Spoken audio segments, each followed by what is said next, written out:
Hello everyone, and welcome to another One Piece manga read along. Today I will be reading chapter 1099, 1100, 1101. So, probably just 3 chapters. But before we get started with the new chapters that I haven't read, last week when I read the other 3 chapters on last Sunday, afterwards, throughout the stream, at some point, we talked about some stuff. I'm not really sure how it came up because it's not 100% relevant to those chapters, but I was thinking about something and then I was kind of like reminiscing, I think, about Big Mom, and I don't know why I was thinking about Big Mom. Remember she showed up with the rock, what were they called, the rock pirates? I think I was reminiscing about Big Mom and how she got her power and what her power is. And then we started talking about I don't know, but my point is, oftentimes after I watch an episode or after I read chapters, I think about, what I read, not just in a stream, but this whole week I've been thinking about last week's chapters of One Piece, and it just made me feel like Kuma is such a great character, and I love him so much. And I actually thought of like a little bit of a parallel between, because his character walks around with a Bible, right? He seems to be like a religious type character, but it is more towards the, what is it, the liberation and the savior, but it you see the parallels there between religion and, well, maybe Christianity specifically. I'm not really sure. I'm not clued up on all the religions, but he does carry around like a cross that it looks like some kind of Bible or something, right? And I was just thinking that his character or his power is about taking others' pain, almost like, the whole taking of others' as sin and being crucified. Like he was the one that keeps taking others' as, and I just thought, wow, that's such a interesting power. Like I never really understood his power, because it just boop and it somehow pops. I don't know where they go.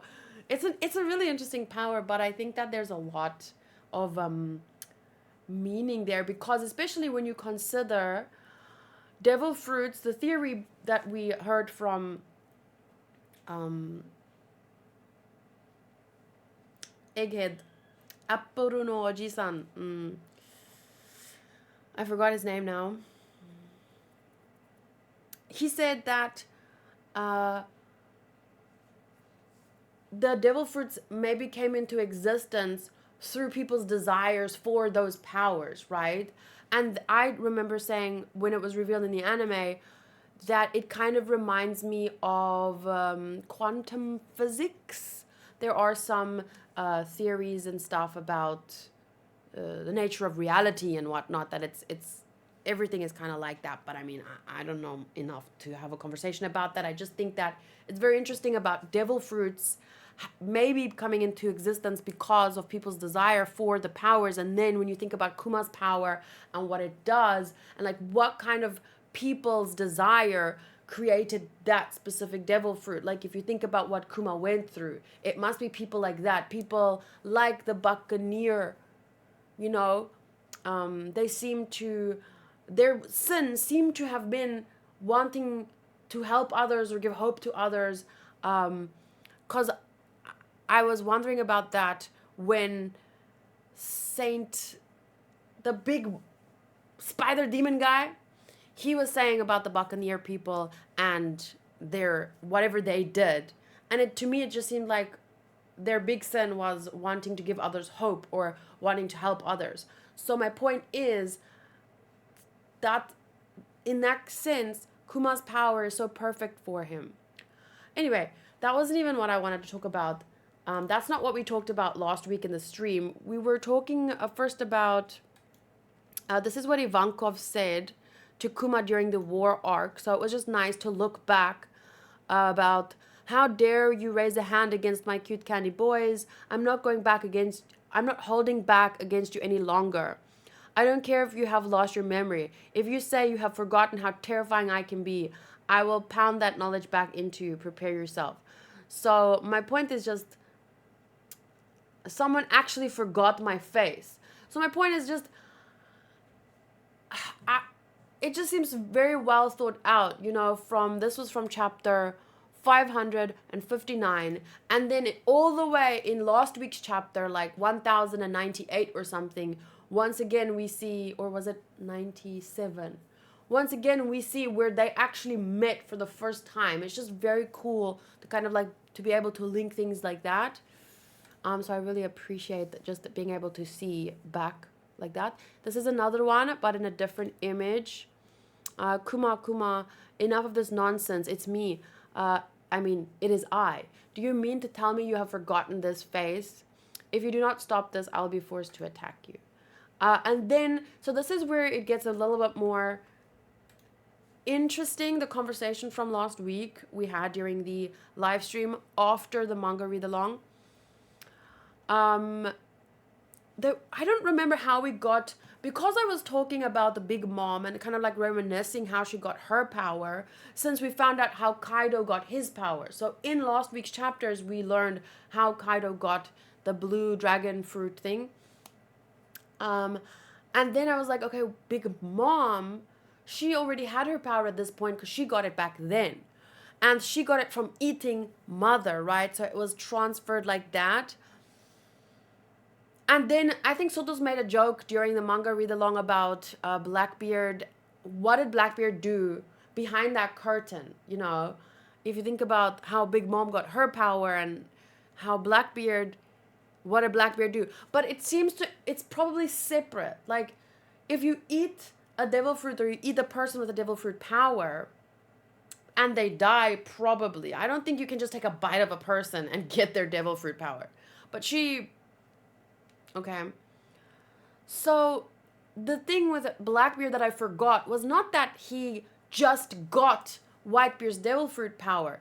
He got two. His second. He has his Yami Yami no Mi, and he has now the earthquake one, right? That's, what is it called again? Gura Gura? Sotos gave a dark joke about how Big Mom got her devil fruit. Yes. Gura fruit. So I didn't realize at the time. I was shocked to think like, oh my god, could he have done that? But then I completely forgot the main thing there is not that he just got the power, it's that he got two. And then someone brought up the fact that, back when Blackbeard was introduced, Luffy didn't refer to Blackbeard as him. He said they. And I thought, well, in Japan, they don't really use him and her as much. It's usually like more neutral, like saying they or whatever. I don't know. So I didn't really think much of it. But then he shared this part here. And I think what I thought, and it shocked me to my core when I read this again, okay? I wish I could share that reaction the first time I read this last week, after reading last week's chapters. But then I remember thinking, when I was reading this the first time or watching it the first time, my assumption was that what they meant, Luffy and Zoro, this guy isn't alone. He has other people here. Because the guy with the apple, Doc, or whatever his name was, he and the Burgess, I think, was there as well. So, meaning this guy, he's sitting there. It's not just him. He's not alone. Like, let's not mess with these pirates. Maybe they knew the crew was around watching or something. But now, since it's one person, one devil fruit power, now it gets like a whole new meaning, right? Or it could. I'm not saying it does, I'm just saying it could. How do you think he knows something about Hey, do you think he knows something about Sky Island? I wonder who he was. I don't know, but it's not him. Not him, then what? It's them, most likely. And then Tiago posted this. Imagine. Anyway. So So yeah, it does kind of like make you think, right? What, how, why? So yeah, I definitely have a lot of questions and things after last week's chapters. It was really so good. Um, the fact that Jenny's character in just a few chapters, as usual, I think that's like Oda's thing. He can make you love a character in just a few chapters. Jenny's character, Kuma's character is amazing. After all this time, I just keep thinking about how long ago he was introduced, what kind of person he was, must have been to take on, you know, so many people's pain for them without even letting them know.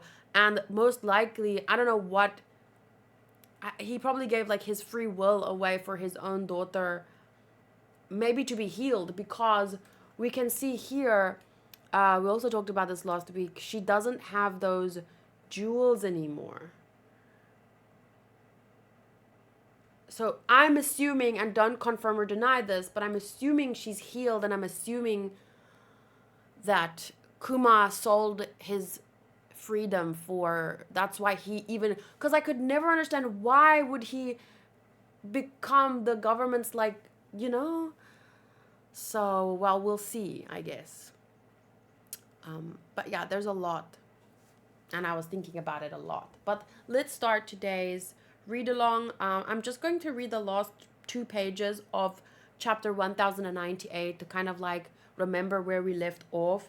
So I'm just starting here, on page 14 out of 15 of chapter 1098. Okay. Oh wait. Let me just. And I'm wearing my Romance Dawn shirt. I love this shirt so much. Oh, and I need to drink my stuff, because I am a bit sick. So if I'm a little less energy than last week, it's just because it's been a rough week.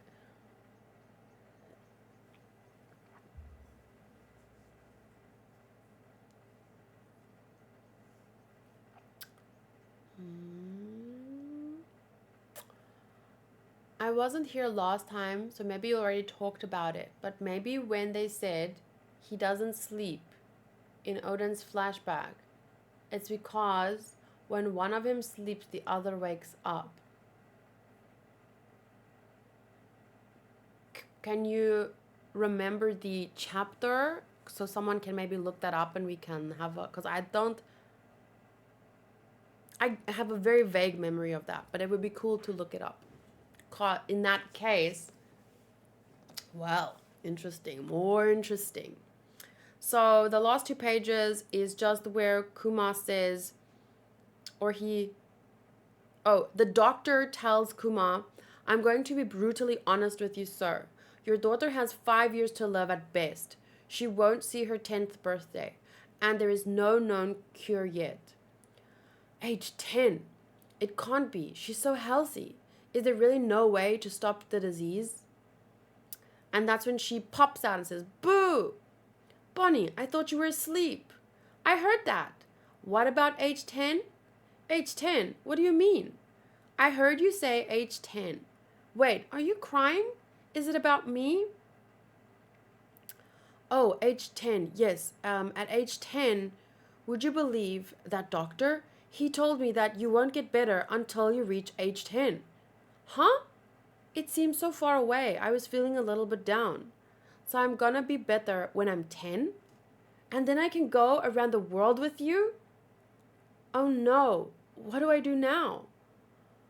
So he thinks that to himself because he lied to her, but how do you tell a little girl? Like, how do you even? Of course you will. You'll be better when you're 10. Yay! 1 year later, the nightmare returned to Sorbet Kingdom. Kumachi, you have to help. King Bekori's gone and done it again. Gone and done it again. It's 16 years ago, all over again. He's gonna burn everyone he thinks is weighing the country down. He's inhuman, I tell you. They're slaughtering folks in the street. That pisses me off a lot. wanting to get rid of undesirables, you know, from their perspective. Booty, if you can later, we don't have to do it right now, maybe towards the end of the video, just remind me to go back to chapter 966. That would be helpful.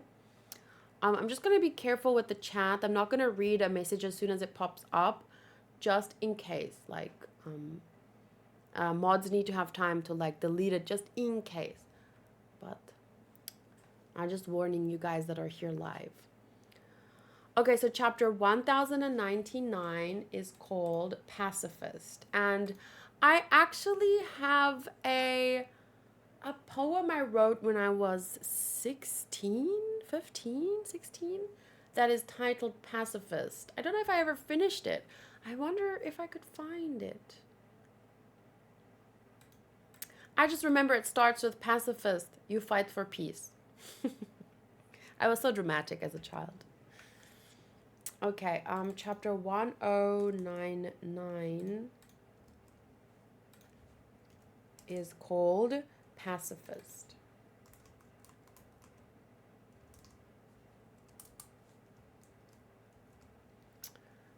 Bonney's birth, Jenny Kumati. Okay, that's what I read last week, and this week we are starting with Pacifist.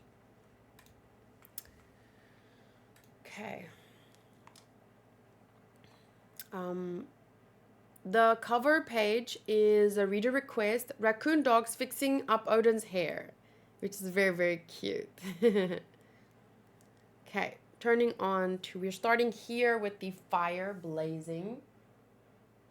So just read along with me. Obviously, sorry I don't show the pages on the screen, but I'm just extra concerned for copyright when it comes to manga, you know, the source material. You've done enough, Kuma. There's no saving the rest. Come back. You're only going to lose your own life. Far to the east, another kingdom used this strategy successfully. The celestial dragons praised their beautiful city for being cleansed of all filth. In order to bring about great bliss and prosperity... oh, shit. I hate it when that happens. I need to read it like this. Wait. Sorry, I missed some text. I need to do this. Okay, here we go. There's no saving the rest. Come back. You're going to lose your life. Far to the east, another kingdom used this strategy in order to bring about great bliss and prosperity. A wise king must sometimes steel his heart and enact cruel reforms.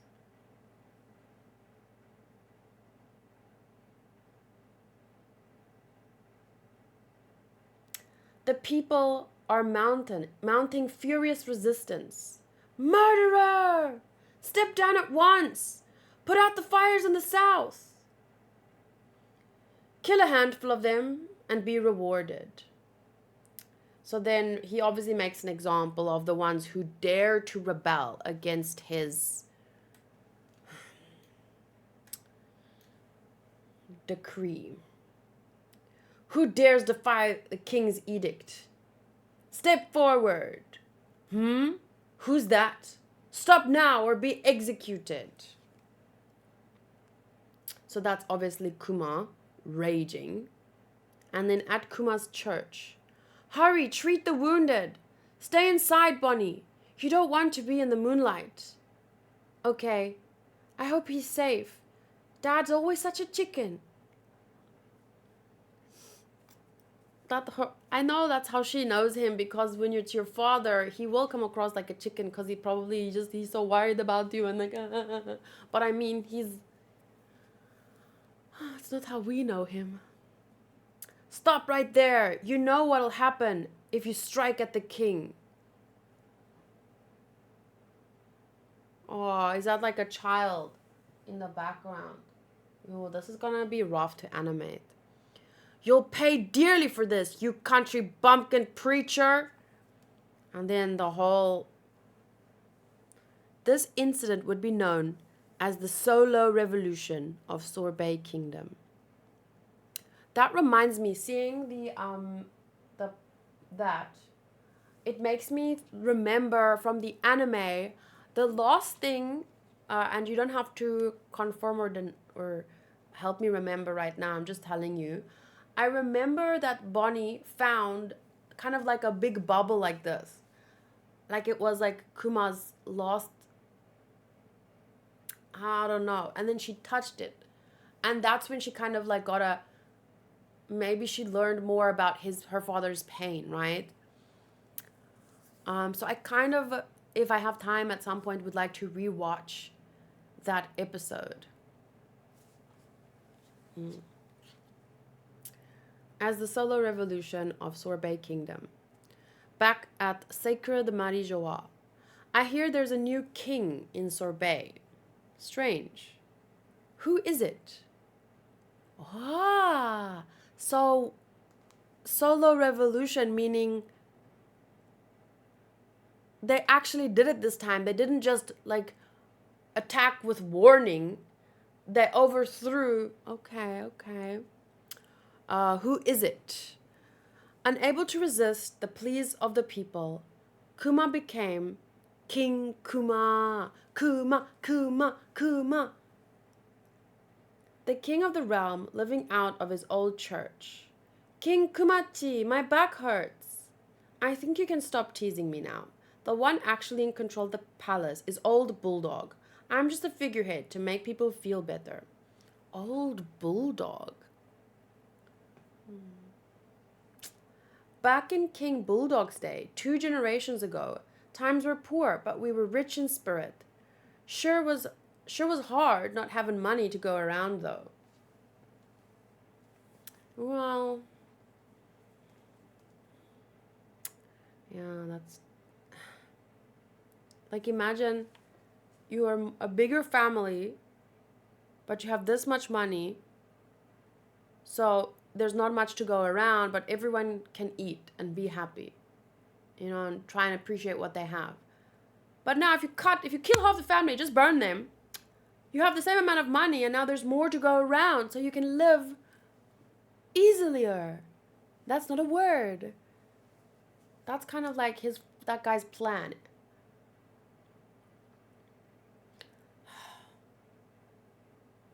But he didn't see his subjects as his family even, so.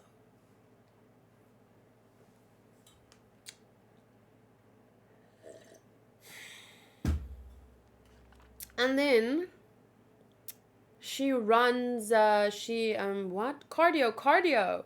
Who's the girl running around the church? She looks just as pretty as Jenny. Huh? Jenny? Why are you all so shocked? I have to be ready to go and see the horizon at sea with Daddy when I turn 10. Huh? Daddy? So I have to build up strength for... Huh? Ah! That was Bonney? What was that transformation? Did you eat a devil fruit? When? Wake up, Kumachi. Is this it? The age fruit? Where did she... Try doing it with your mind. Get older. Ah. Stop that, Bonney. You're going to wear yourself out. King Kuma, where the heck did she get the fruit? This is about almost the same as how Luffy got his fruit. Everyone was just like going about their business, and Luffy was like... And then the next thing... he could stretch. Oh my gosh.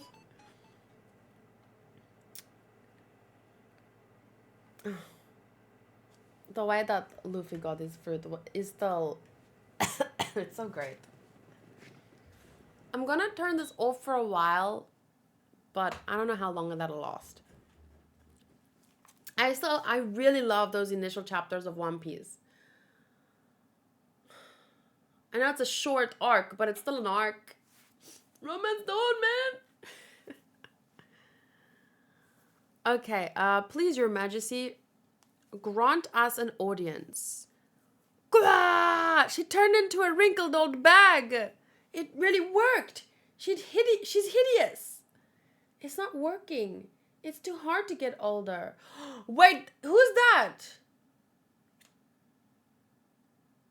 Is that... Is that the doctor from before? Because she's back there. She couldn't do it. Who are you, mister? You must be Princess Bonney then. My name is Bulldog. I'm something like an aide to your father. I have weighty matters to discuss. The problem is, it's so easy for people, before we get to whatever weighty matters he has to discuss, it is difficult to be a leader of 10 people. So imagine, like, a team leader for work or whatever. It's tough because there's so much to think of, and you've got your own stuff going on. So now, to be the leader of thousands, it's not an easy job. So it's very. There are times when leaders have to make tough decisions, but the way that this other king said, what did he say? A wise king must sometimes steel his heart to enact cruel reforms. Like, there's a line, right? And he crossed the line so far. And even when you have to make difficult decisions, you have to make it. It's tough to really know when someone has the best interest of others at heart. But it's very clear, at least we can say that we knew that king didn't have anyone's best interest at heart, except like himself and maybe his immediate. So anyway, I have weighty matters to discuss. Sorbet Kingdom, former king, 2 generations ago, Bulldog. My mother is already here, I see. So that's who you thought. Oh my gosh. She's Connie. Excuse me. Bonney, Connie, Jenny. And he mistook Connie for Bonney. Wait, when they came back to this place, it was because this is Kuma's hometown. It wasn't Jenny's hometown, right? We don't know anything about where Jenny was from before she was a slave. Wow, that's a tough thing to say, before she was a slave. She might have been born into slavery, I don't know, but I don't think that we know, right? She's Connie, the one-time Queen Dowager. What is a Queen Dowager? Let me Google that. What is a Queen Dowager? A Queen Dowager or Dowager Queen is a title or status generally held by the widow of a king. In the case of the widow of an emperor, the title of Empress Dowager is used. Oh, a Queen Dowager is a former queen consort whose husband, the king, has died. She's no longer the reigning queen, but she still holds the title of queen. A Queen Dowager may also be referred to as Queen Mother, especially if she is the mother of the current reigning monarch. Okay. So she, a one-time Queen Dowager. So she was queen and her husband died. So her son became the king 2 generations ago. Okay. King Bakori is coming back? Look at this nonsense in this article. I'm certain Bakori set this up. I mean, really? Seize the throne with violence by burning villages? Oh, wow. Way to fucking lie. Oh my gosh. You use your own cruel, terrible actions and then try and flip it on someone else. Wow. It really reminds me of, have you guys seen that picture where one guy is chasing another guy with a knife, but if you look at the full picture, it's the other way around. Wait.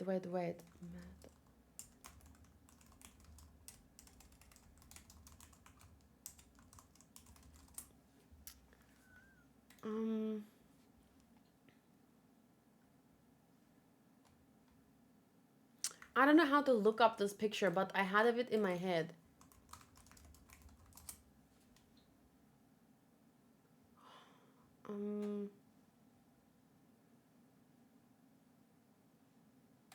guys know which picture I'm talking about?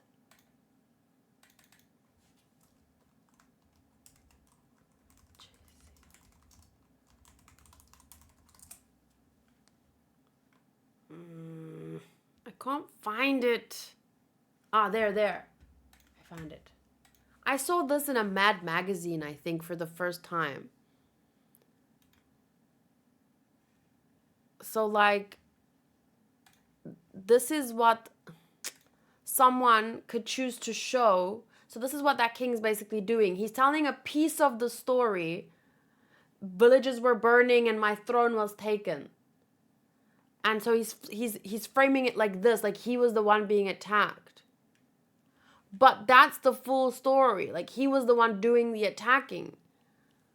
Oh, fuck's sake. So that's why we have to be really, really careful with what we read and believe.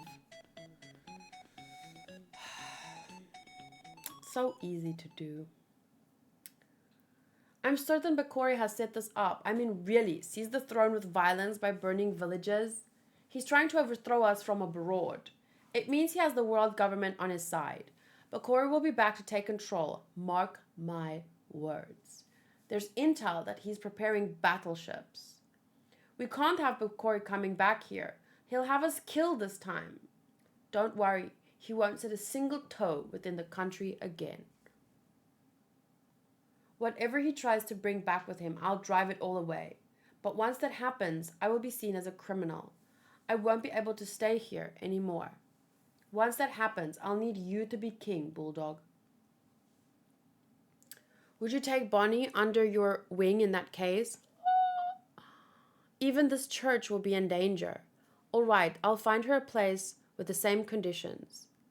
Bonney, be a good girl while I'm gone. I'll be back when I'm able. That's my mom. Where did she find the fruit? You're leaving? I'll miss you. That's him! Navy! Kill him! Couldn't he get... I guess he gave up being part of the rebels here, right? And they were busy fighting their own fights. But I wonder if he could get... If he did stay in communication with them. And maybe they could send some help. You made me laugh and I can't stop coughing. Sorry. That's him, Navy. Kill him. He's the man who stole Sorbet Kingdom from me. A true tyrant. That's how he got the name Kuma the Tyrant. You bitch. He's the man who stole Sorbet Kingdom from me. A true tyrant who's committed all manner of atrocities. Kill him now. I am the true king. You're a fool to show your face around here again. Naturally, Kuma sank all the ships. Damn. Well, he just needed to make that king give up. It was him alone. That's crazy. And fled to sea. A bounty was placed on his head. And through his pirate reputation and great strength, its value swelled over time. I wish Daddy were here. I want to see him again. I'm sorry, Bonney dear. Remember, Kuma's the hero who saved this island. I don't care. He's my daddy. Once I'm 10 and I'm all better, I'll be a pirate too. Don't do it, dear. I can turn into a grown-up. Have you ever seen this disease before? She can't be in sunlight? The poor thing. This is like he's going all over the world asking all manner of people who might have... Hey, isn't this the island where Chopper was on? Wasn't it like... I remember that bird and a tree like that, but it looks much smaller. The island itself. I just remember us seeing a bird like that and a tree like that, but I don't know. Could have been... Wait, no, plus these people.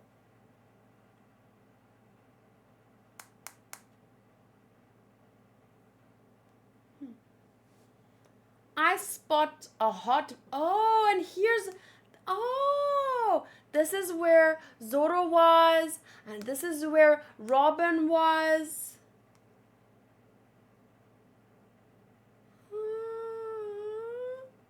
I spot a hot bounty. This guy looks familiar with this face. Who's this guy with his forehead and his glosses? Who's that?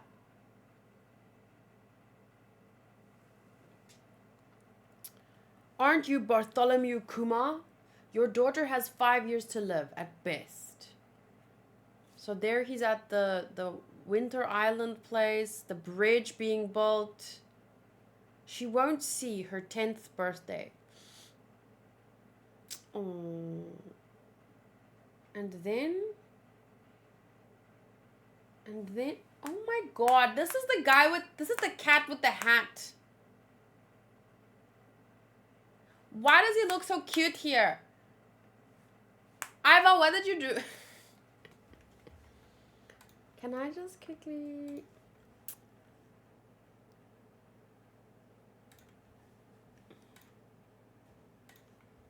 First of all, let me screenshot this.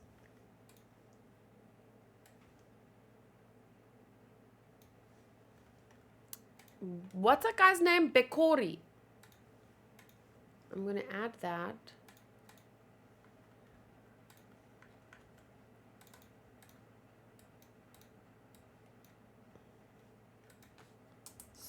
Stupid King Bekori lying about what he did.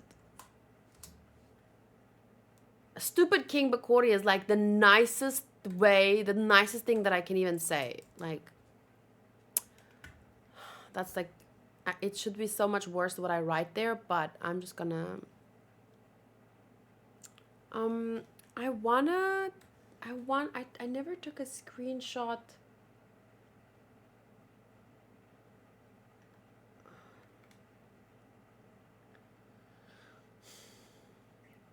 Damn it, I wanted...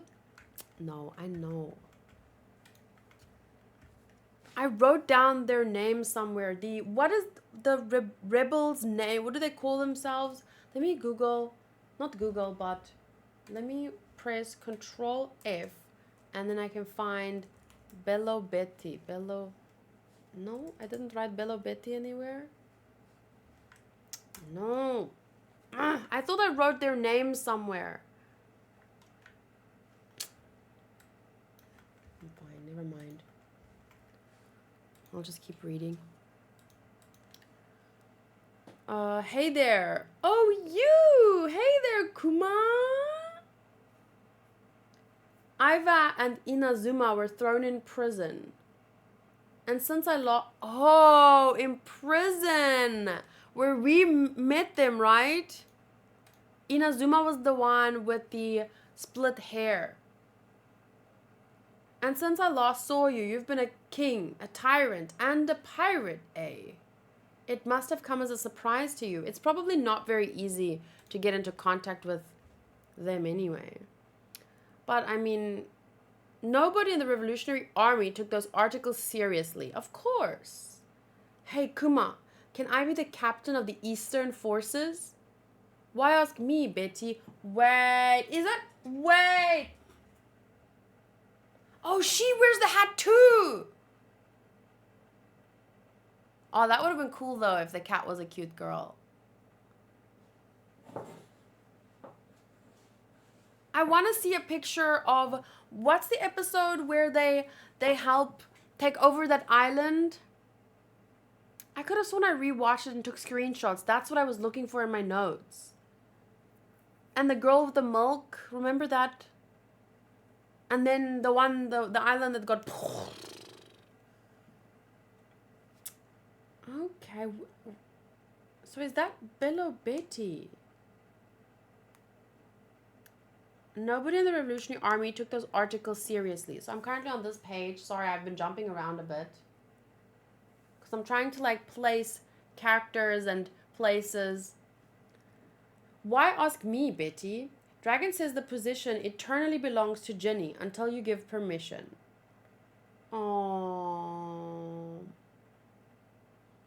So it takes a foul-mouthed woman to run the Eastern forces. I don't mind. Yay!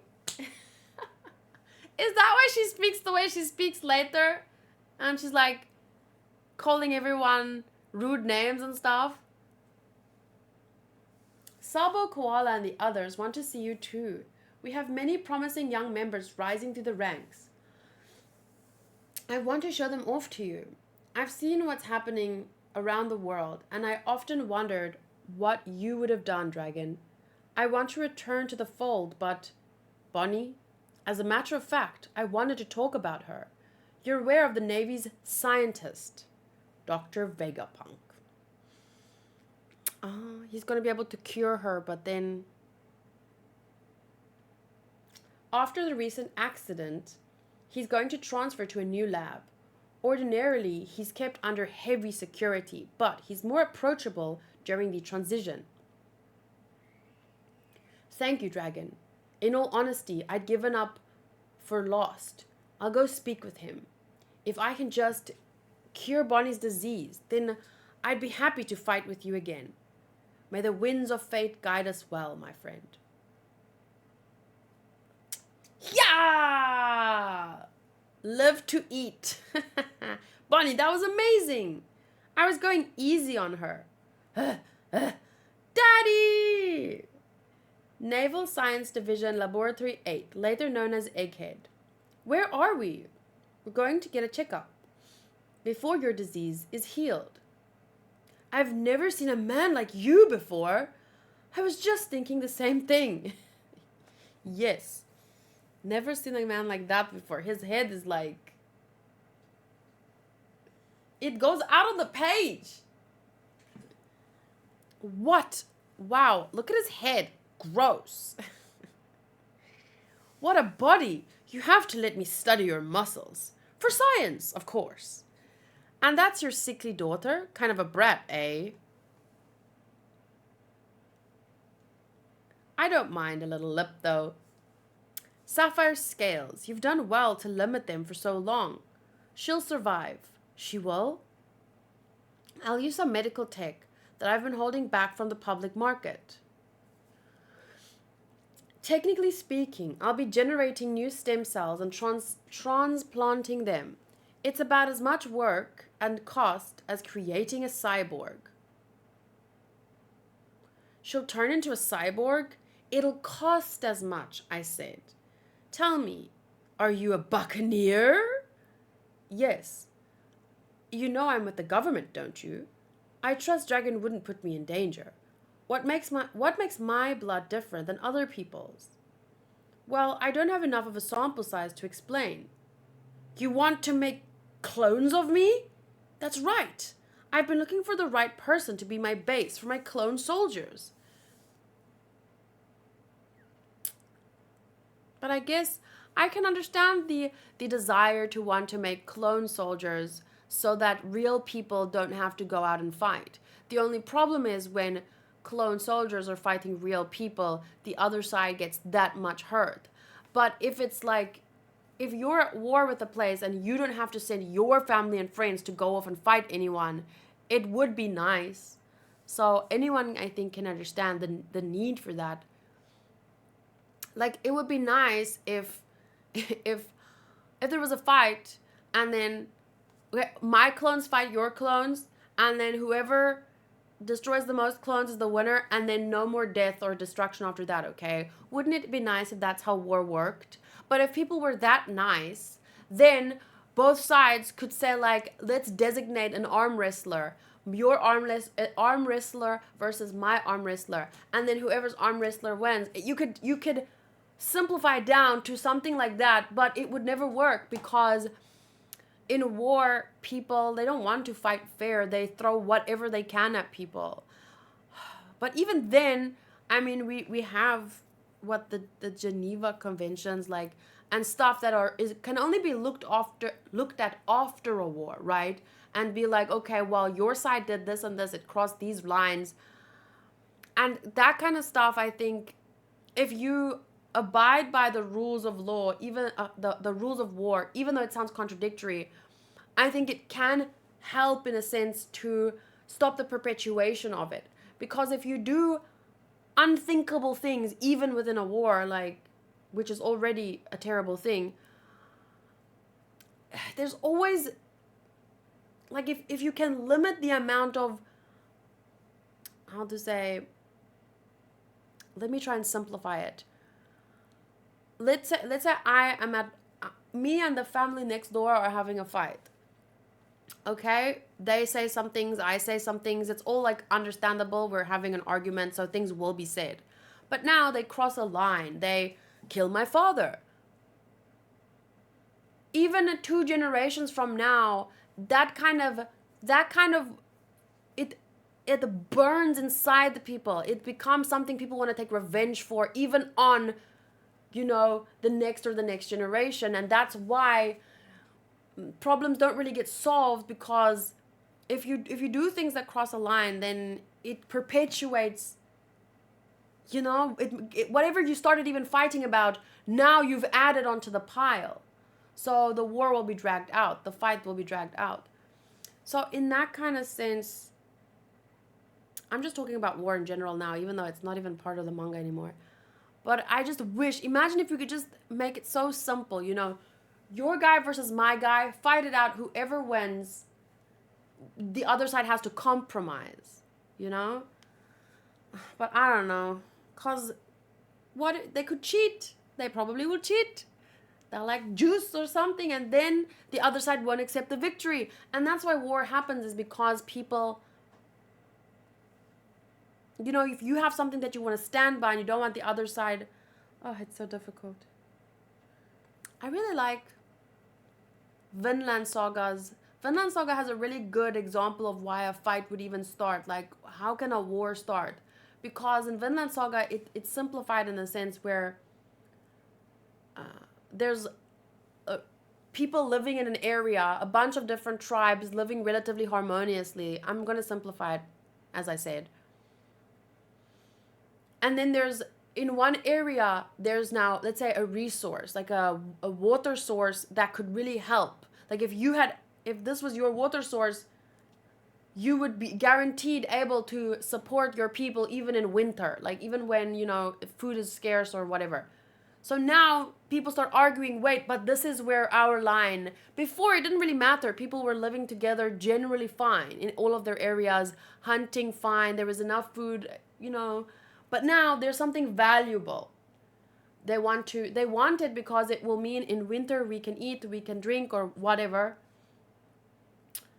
But now they start arguing about, okay, but this is ours, but it crosses over here, but that tree, it's your tree, but the fruit hangs in our, you see what I'm saying? So it's easy to talk about these things, and it's easy to imagine, oh, well, we should sort it out by talking or with rules or with whatever.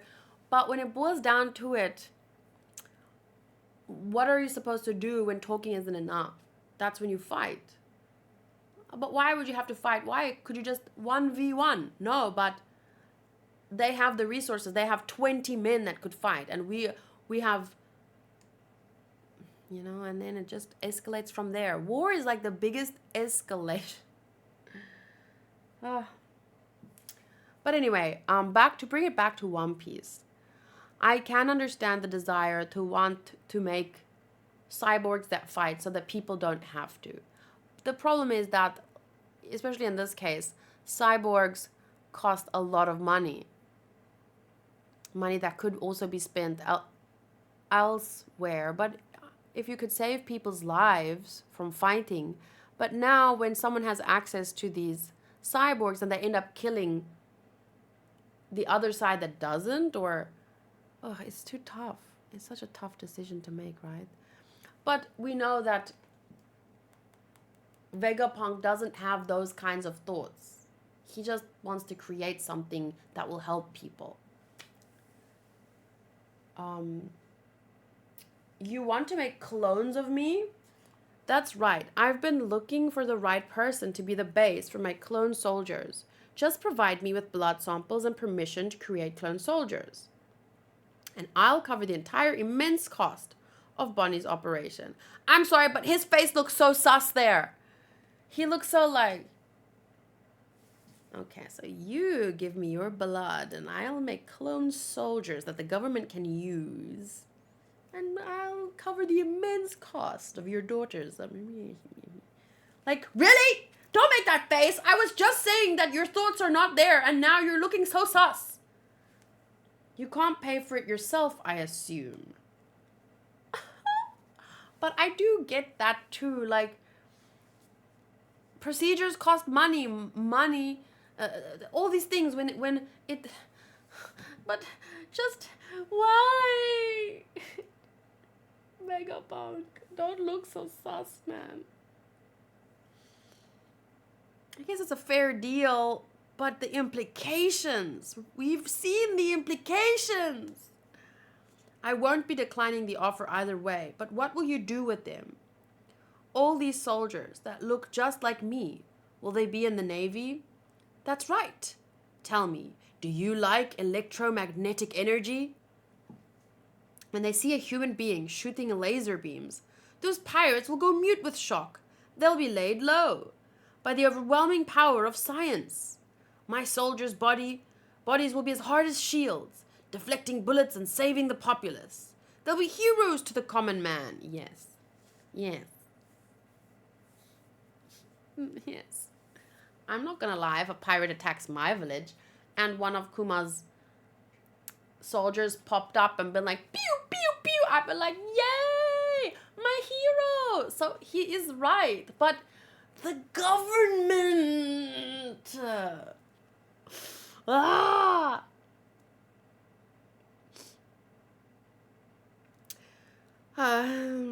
By the overwhelming power of science, my soldier's body will be as hard as shields, deflecting bullets and saving the populace. They'll be heroes to the common man, the mighty warriors from the future.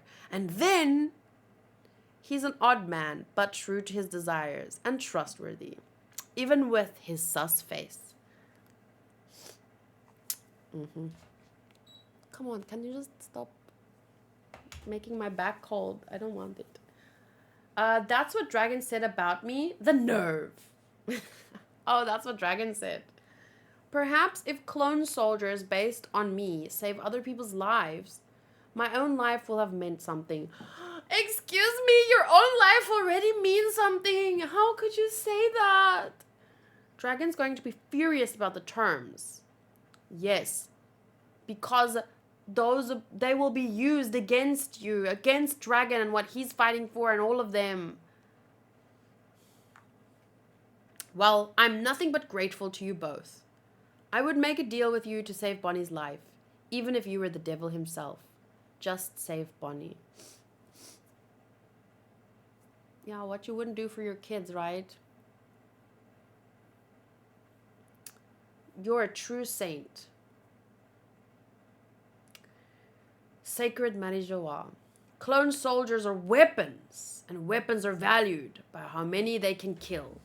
Vegapunk would let a golden opportunity slip through his fingers, but I have a plan to deal with this. As you say, my lord. A saint? No, I'm nothing like that. Just a weak-willed pacifist. Pe. I like that. I think I'll use it for the name of my future soldiers, pacifistas.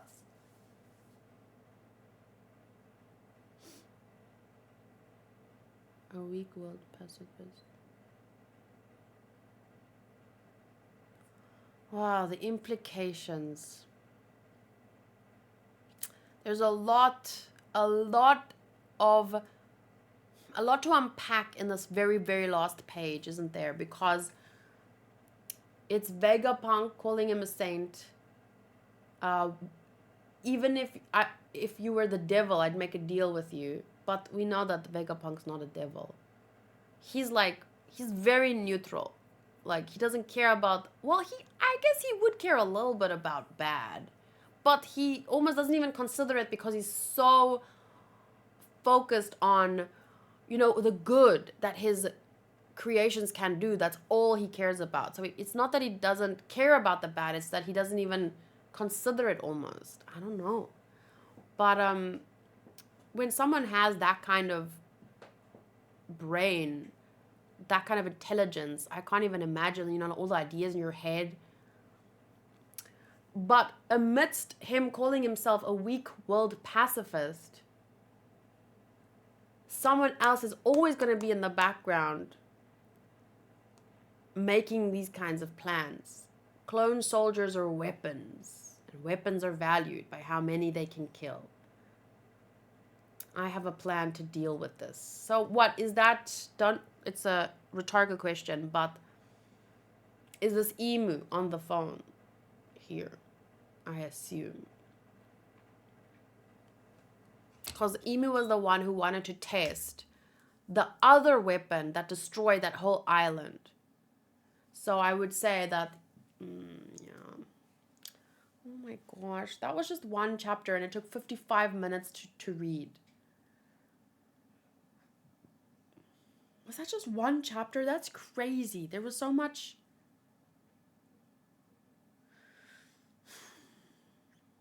A weak-willed pacifist. Actually, last night I watched an episode of The Mentalist, and it was about human trafficking, or a guy that was going to make a speech revealing something, but he's a part of an organization that deals with human traffickers and shuts them down. And the theory, or the likelihood was that, so this group works with another anti-human trafficking group.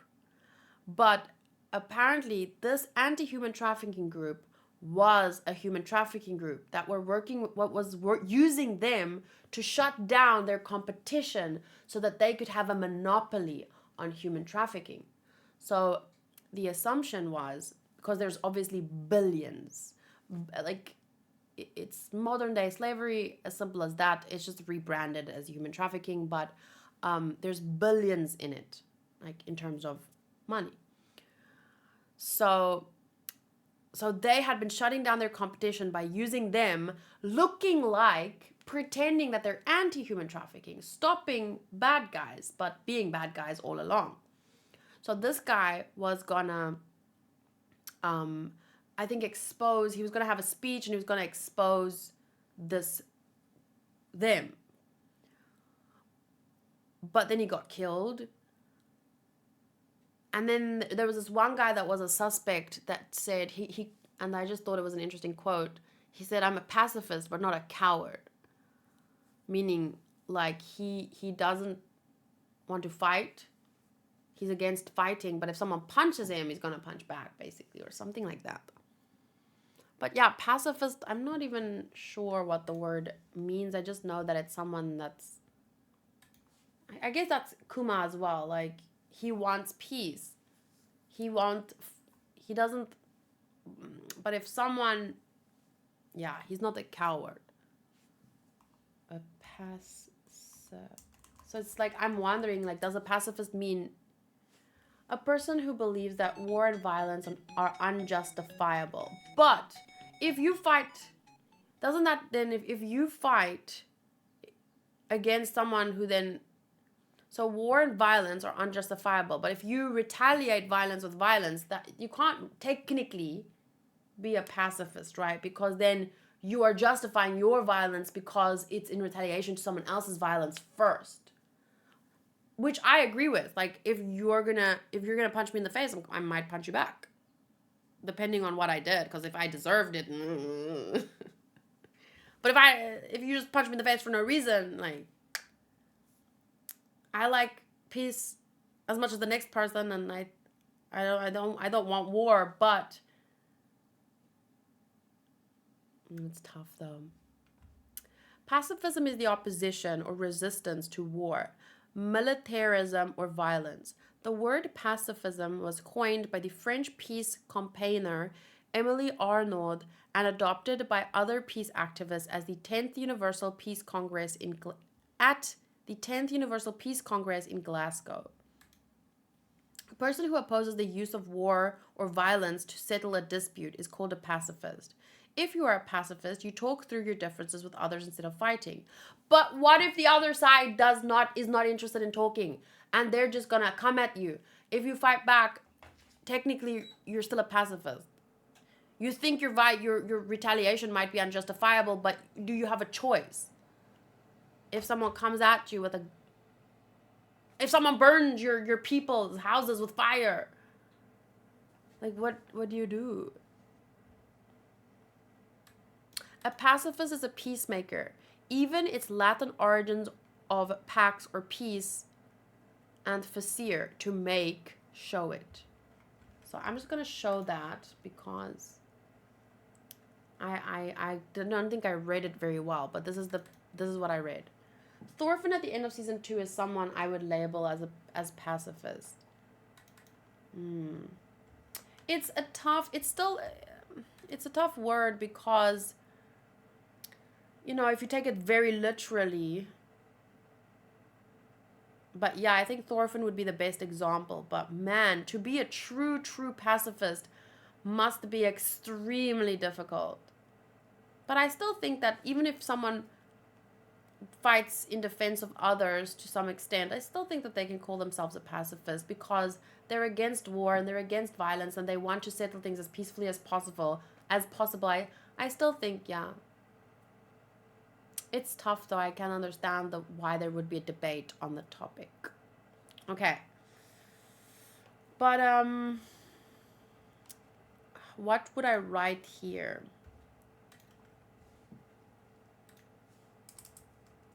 Dragon put Vegapunk and Kuma in touch so that in touch, period. Vegapunk agrees to heal Bonney and cover the cost if he can research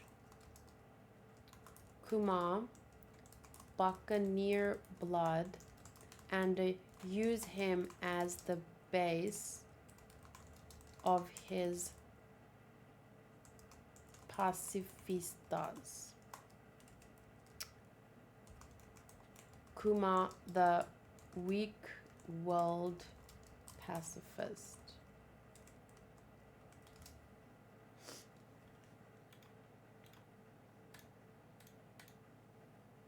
Hence, Kuma being a weak-willed pacifist, he can't always uphold to that definition every time. Oh, I see what you're saying. So that's where the weak-willed part comes in, because he's not, like he does fight. Ah, I see. When he feels it's necessary, so he can't uphold like the perfect, exact, technical definition of pacifist. I see.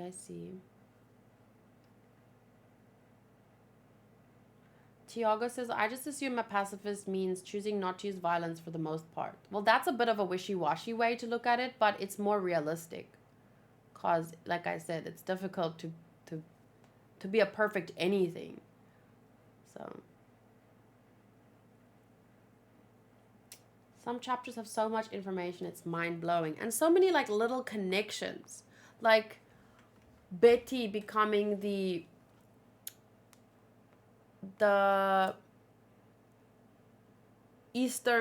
captain of the Eastern Force.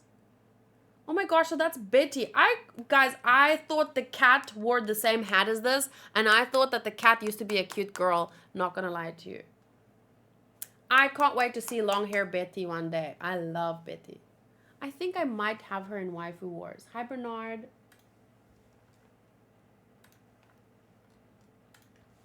I am below Betty.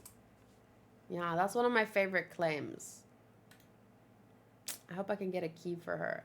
I really want to see long hair Betty. I'm gonna sneeze. Whee! Wow, she's wildly beautiful. Wow. So, but she's really a foul-mouthed woman, as far as I remember. But I think now we know why, kind of. So I really like to learn things like that.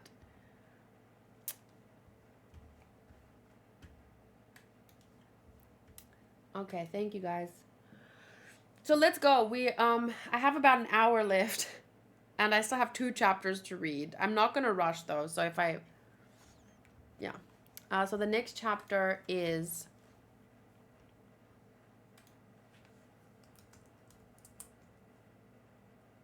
Let me just quickly roll here. I'm gonna roll MA to see if I can get any One Piece keys. That would be really nice.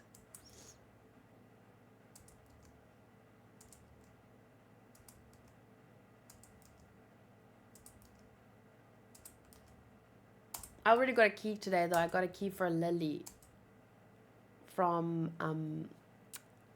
Kiki's delivery service. So now I have a key for Gigi and the Lily. The only One Piece key I've gotten so far this reset has been Carrot, which I'm really happy about because I was playing One Piece Pirate Warriors 4 on Fansly and I finished it. And I really loved fighting with Carrot. She was a great playable character. Okay, so here we go. The next chapter is 1100. We have made it another 100. Oda has made it another 100 chapters after 1000. That is just shocking. This chapter is called Thank You, Bonney.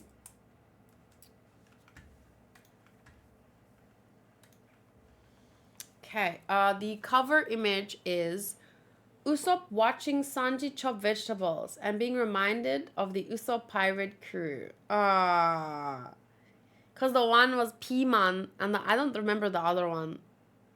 What his name was. Oh, and there's a third one too. I forgot their names. I just remember the one was a P-Man. That's so cute. Okay. The chapter begins here. Still a flashback, it seems. It's business that brings me here today, not pleasure. Ugh. Chilly, eh? Not at all like Punk Hazard. Punk Hazard?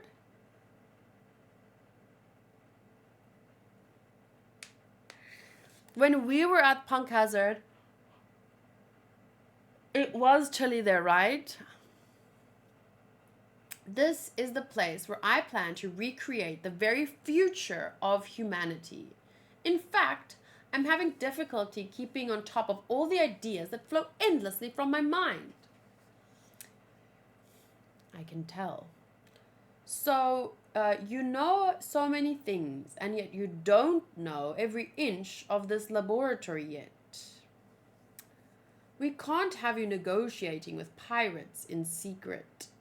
Oh, shut up, Borsellino. This is what I hate most about you.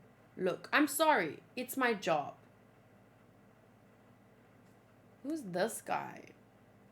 Have we seen this guy yet in the anime up to now? I'm sorry. It's my job. This may not matter to you, Vegapunk, but regardless of Bartholomew Kuma's suitability to be the model of the clone soldiers, he is a pirate with a 296 million berry bounty on his head. It would shame the Navy for us to use clone soldiers of such a man. So I have conditions for you, Bartholomew Kuma. The first is that you will join the 7 warlords as a pirate. A rookie named Ace recently knocked out one of the 7. Oh, I wish we knew who that was. I want to see that fight. Rookie Ace versus who? The pirating world is that could be a movie right there. I'd watch that movie. Come on. Ace setting out on his journey, knocking out. He reminds you of Drake's father. He reminds you of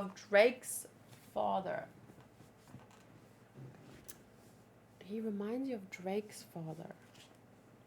Oh, that guy. Oh, I see. Drake. Maybe. So a rookie named Ace recently knocked out one of the 7, and we have been searching for a replacement.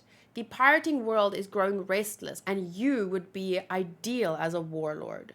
Okay, so let's just, for a moment, imagine how cool that Ace movie would be. And I'm going to call Hanku and ask him for a cup of tea because my throat is killing me. Killing me. Hello. Can I please have a cup of regular tea, but with honey?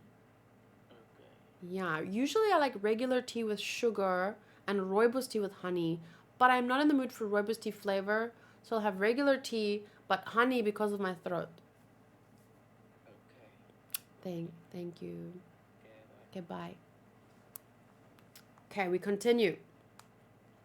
Every now and then, please remind me if there's like a big moment.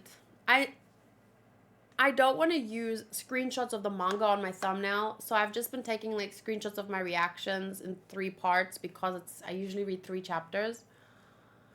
Oops, gomen. But I'm reading like this, so it's not like I can just take screenshots of myself like this. So if I have a feeling, I should express my feeling here to the camera because I need screenshots. One Piece has so many amazing side characters. They can make 1,000 movies and be super interesting without the main crew. That's crazy because I love the main crew so much. But yes, I would watch so many One Piece spin-offs. As long as it has that same One Piece essence that Oda is so good at imbuing into each character and each chapter. Although there are definitely people I think that like some things wasn't some One Piece spin-off things didn't necessarily have all of Oda's involvement, but some people get him and at least they keep, that, so fan letter proved how good and beloved that could be. Yeah. As long as people, I think, respect Oda's message. And it's tough because it's not like he has just the one, it's like a vibe or an energy or something. I don't know, I really like it. But yeah. So we turn the page, we're on page 4 here with him at the bottom. My second condition, Kuma, is that you must be a human weapon for the Navy. Oh, fuck it. Now he's making a deal with the devil. He set a flag. You mean have them augment my body? That's right. Your unique qualities will make you a menace to other pirates. That'd be a help to us in the Navy too. Shut up, Kizaru. He's right, but Kuma also has a prior record of revolutionary activity. We cannot have the power turned against the world government. Therefore, my third condition is that you must ultimately abandon your mind and your free will. That is insane. That is an insane condition. If they were not absolutely evil, and the Revolutionary Army was, it would maybe make sense in the sense of, I want to protect our interests. You used to be part of a group that attacked us, so we can't have you, turning on us. That's basically what he's saying. But the Revolutionary Army are the good guys, but not to him. Of course. Oh, dear Lord. And the irony of this is just so bad because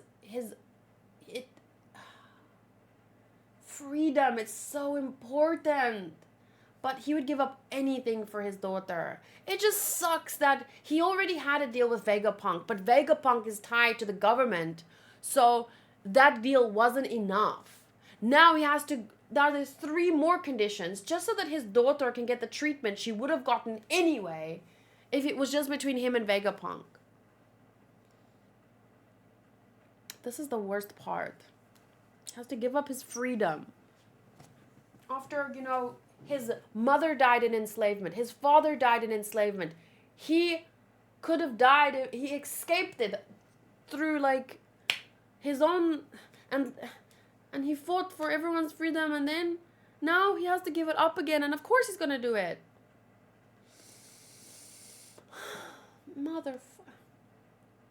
Oh, thank you. Okay, thank you, Vegapunk. There we go.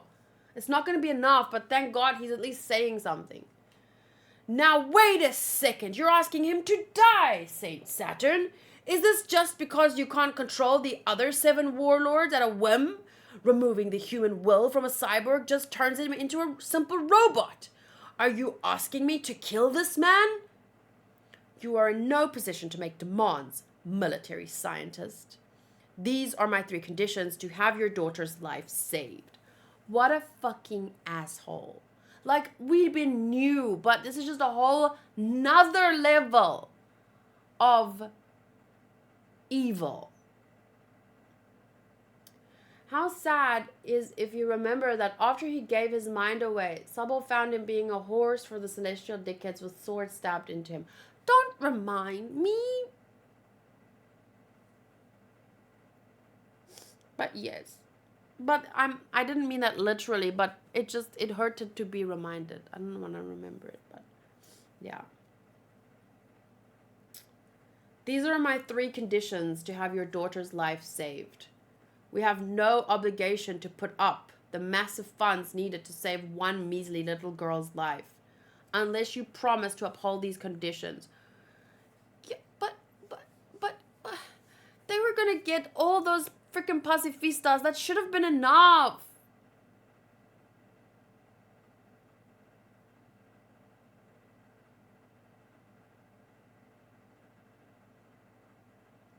I'm so angry, but I can't even be angry because what's the point?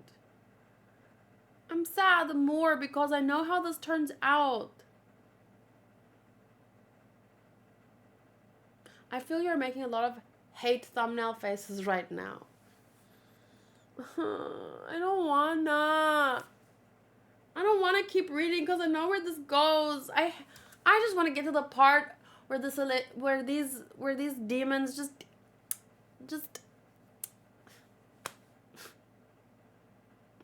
stop. This is murder, pure and simple. To perform such an operation would violate all human morality and... Wow, Vegapunk really thinking about morals. I'm proud.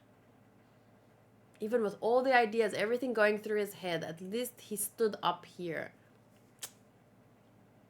Ringo no Osan. I called him Appuru no Osan earlier because of Dragon Ball Z. There's a character called Appuru, apple.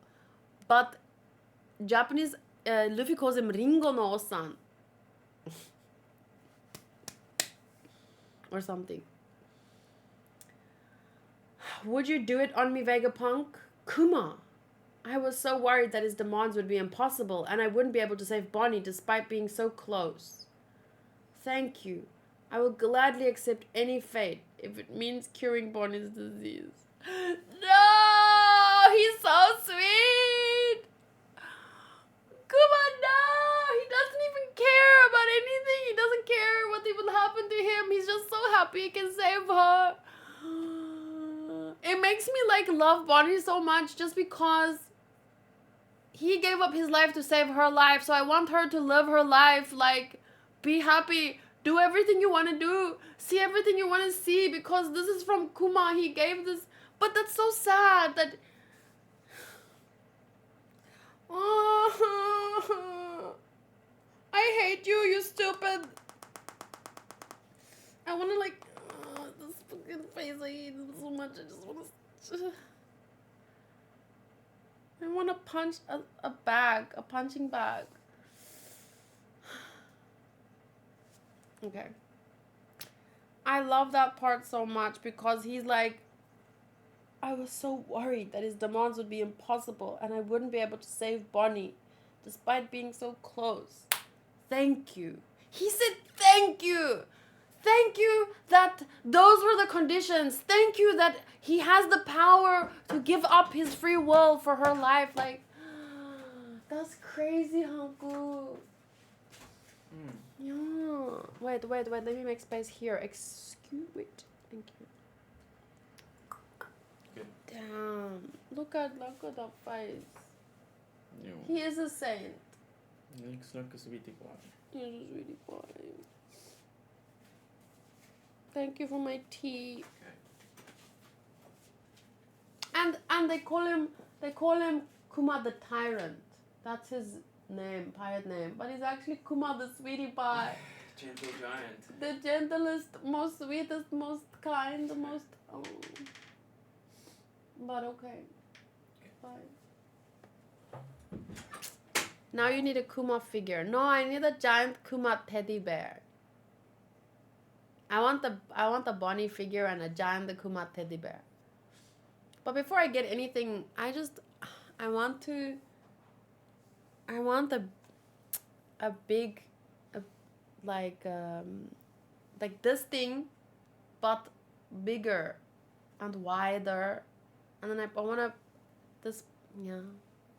Right now they feel like so all over the place, and my Sabo keeps falling forward on top of Zoro, and Zoro's just like. I have a Kuma key. It's better than a figure. Asshole. No, I'm joking. Congratulations. You have a great key there. He's such a great character. I love him so much. I'm taking a screenshot. Oh. Thank you. I will gladly accept any fate if it means curing Bonney's disease. He really said thank you. He didn't say, okay, I agree. Nothing. He was so happy. Borsalino, you saw that. How can you, how, please. I want Borsalino to be smoker, but with more power. You know? Cause he knows this is wrong. He knows these freaking spider demons are.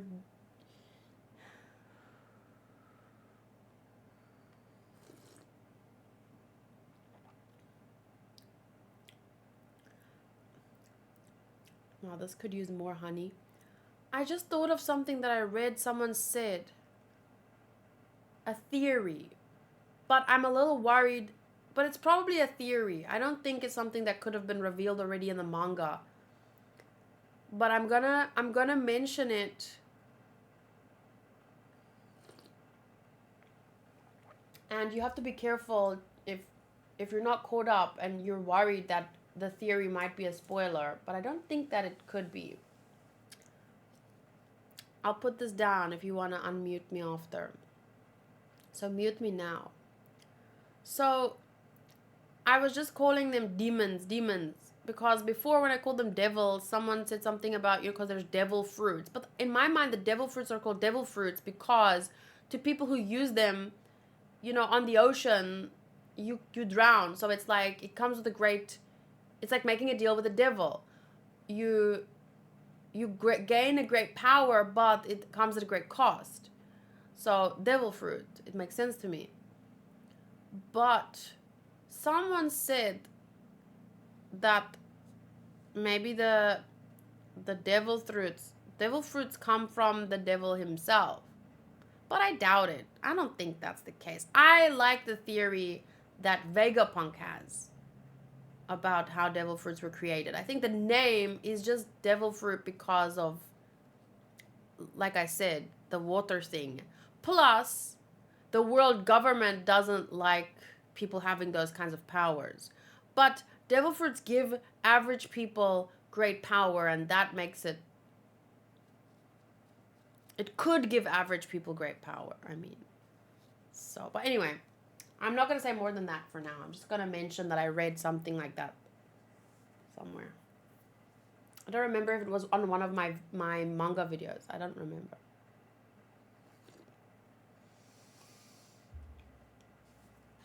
Okay. So, Kuma says thank you. Vegapunk gets tears in his eyes. Borsalino tilts his hat over. I'm in my heart, I'm wishing that he has some kind of plan.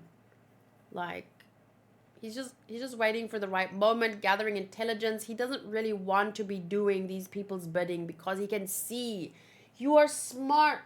You can see. They're not the good guys. But he's part of the Navy, so they mostly try and save civilians, so maybe that's where his focus is. I don't know, we'll see. Vegapunk, how long will it take for Kuma's augmentation and the full treatment of his daughter's disease? Half a year to treat the sapphire scales, and another full year before she can go outside safely. That's a year and a half together. For Kuma's procedure, 2 years at the least. I'm so glad Bonney will be cured by her 10th birthday. Think of your daughter as our hostage. Once she's cured, you will no longer have any reason to obey us. I'm not going anywhere, but we must be certain. The world government will... Where did she get the fruit? Where did she get the fruit? I want to know. It still has not been addressed. Did I miss a panel? Did she just pick it up somewhere? Was there someone on the side of the road? Just handed her a fruit? Wait, but she's not going outside. Okay, even the moonlight. Where could she find a fruit?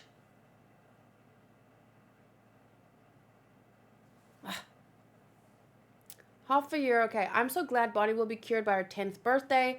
Think of your daughter as our hostage. Once she is cured, you will no longer have any reason to obey us. I'm not going anywhere. But we must be certain. The world government will take custody of her after her treatment. Her freedom will be granted only when you have fully lost your free will. Then Kuma and Bonney will never see each other again once she's better. It would seem so. While Kuma is undergoing the augmentation process, he will reign over the seas as a warlord. You will be forbidden from contacting your daughter or escaping after the procedure. If you violate that order, your daughter will be turned into a slave.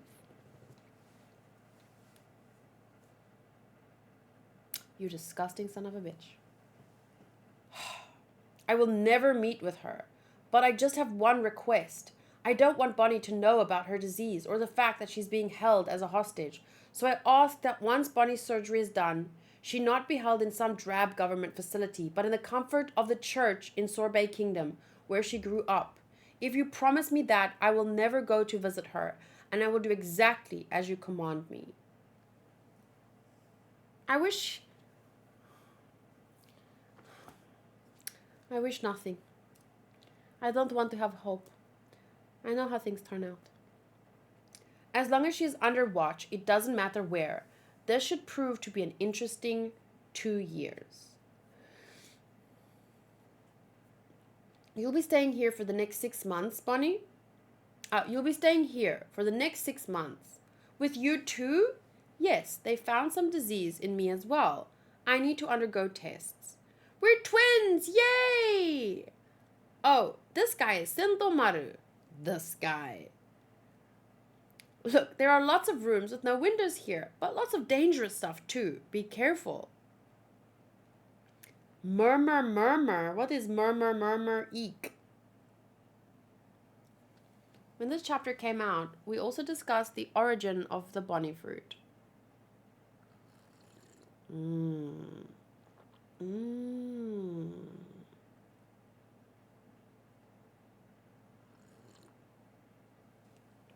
And the origin of sapphire scales. I think I should take a note. Just of things that I'm still pondering, you know?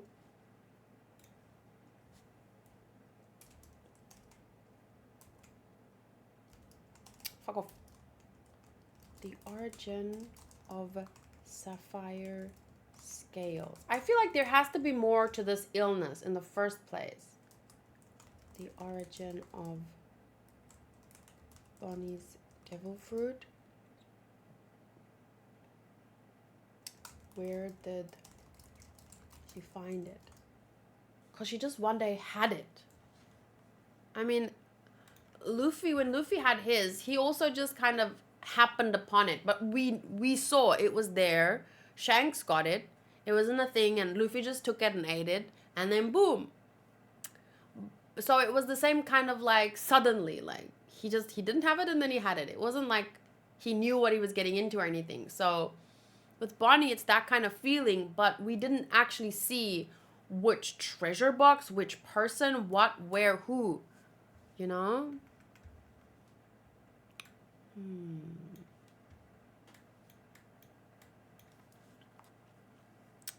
I'm going to create the weapons of my dreams. Damn it!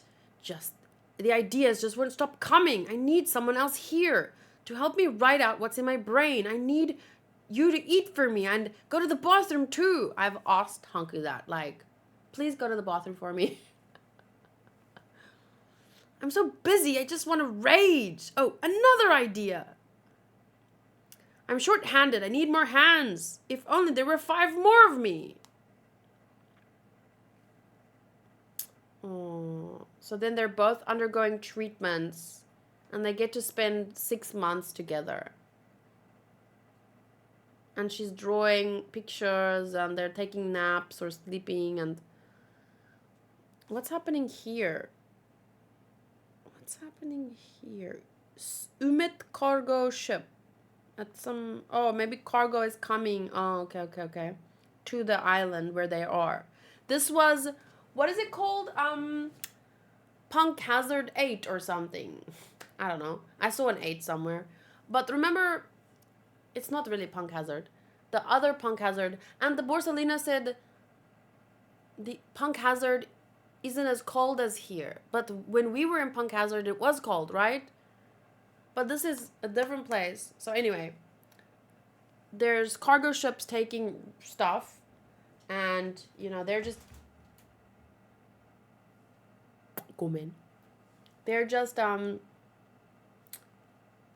about their lives. Oh, and eating good. At least for 6 months they were together and they ate good. Shame. I keep looking because I have this habit of turning it like this because it's supposed to be here. But then it keeps, because of the weight, it keeps going down. So when it wasn't there, I was like, where? Anyway. This is such a cute picture. They are so funny. Eating the pizza. Now I really want pizza. Punk Hazard was made into half ice, half melted for... Oh, right. Oh, because of the duel. Yes, thank you for reminding me. It was, but considering Aokiji and I kind of changed the climate, yeah. So when Vegapunk worked there, like when Kaido freed King, it was just a tropical island. Ah, right. Kaido also freed King. But where was King being held? Did we get... I need to rewatch that too. I remember he was being held and Kaido freed him, but... Because they were also doing research on those people, whatever kind of... Because Kuma is a buccaneer, and so the pacifistas are based on this buccaneer body. But the other ones, what are the other ones called? Snake and them, because they have the same hair and skin and stuff. So yeah, they were based on King's Lunarians, yes. Lunarians. What are the current characteristics that we know about Lunarians again? Because we know the hair, we know the skin, we know... Zoro said something about when you fight them and the fire on their back or something. You have to fight them attack them at a specific time and the fire is... What's that?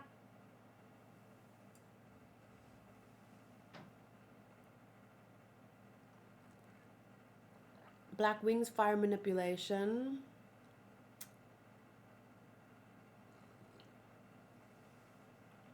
Sanji's mother and Sanji's fire.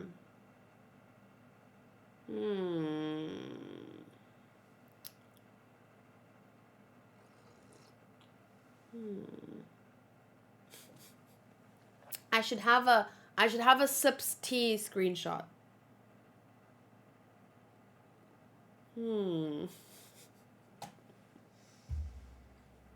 Maybe for Kaido just saved King out of coincidence because he let the Navy capture him every time he was hungry so he can eat their food like a lunatic. Yes, coincidence. We know. I just mean like he didn't go to save someone, but he happened to it. Yeah, and then it worked out in his favor. There's actually people that do that in South Africa too. They let the police catch them. They go to jail for a bit, eat some food, sleep in a safe with a roof over their heads for a while, and then they leave. When King had his fire on, he seemed indestructible, except for crazy attacks like with Conqueror's Haki. And when he turned it off, he got faster and stronger, but he was vulnerable. Ah, thank you. That is...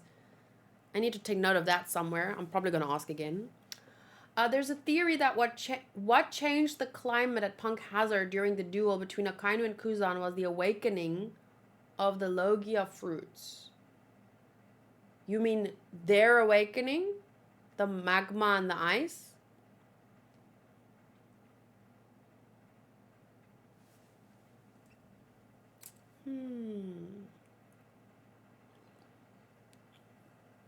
Okay, we continue. So here they're all enjoying some nice pizza together. Borsalino, Kuma, Bonney, Sentomaru, Vegapunk, and they're chowing down, and then they're the drums of liberation. Look at you, Borsalino! Look at you dancing to the drums of liberation! You better be planning something, or just I like you, so I want you to like, you know?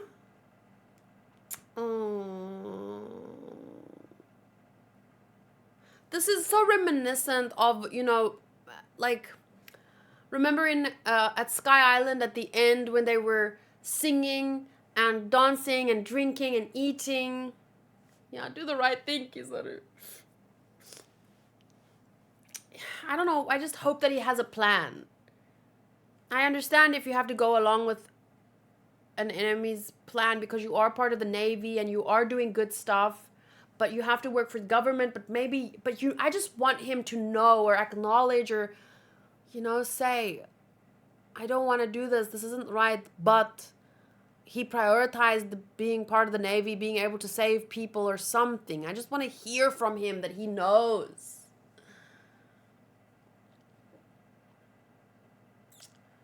If more people like him could just join freaking Dragon. Like, just overthrow the government, man. But a revolution is not an easy thing.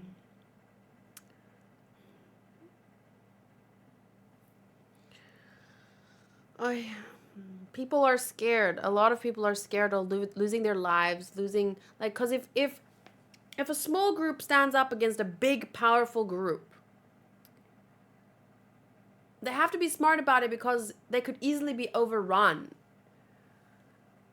If more and more people joined, of course that would make them stronger, being able to make bigger moves. But their side is gonna carry heavy casualties, and it's difficult for people to choose their side because they want to protect their family, they want to protect their friends, they want to protect themselves. And the thing is, with the government, there were good-ish people here and there that are also trying to do the right thing. So it's easier to align with this side than... Because being part of the rebel army or whatever, it's like you're an outcast. You can't just go about your life anymore. You can't just show your face in the streets. It changes so much.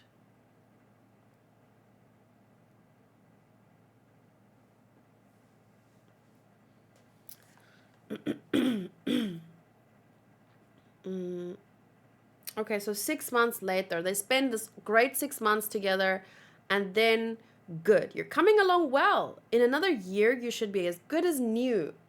Thank you, Vegapunk. Thank you. Can I come back when I'm cured? Of course. And she does go back to maybe murder him. But she didn't know. Sorbet Kingdom.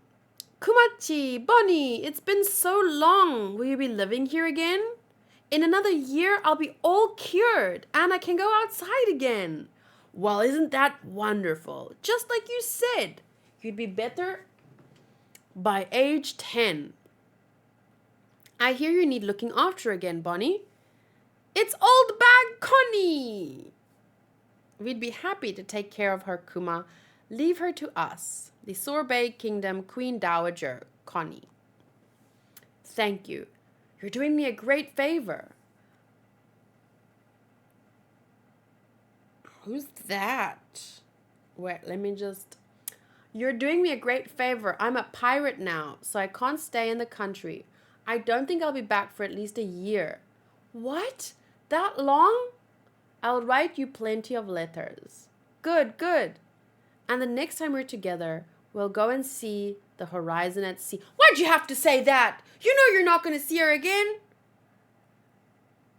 I can't wait. I want to go on lots of vacations, and I would love to take you anywhere you want to go. I would have loved to do it.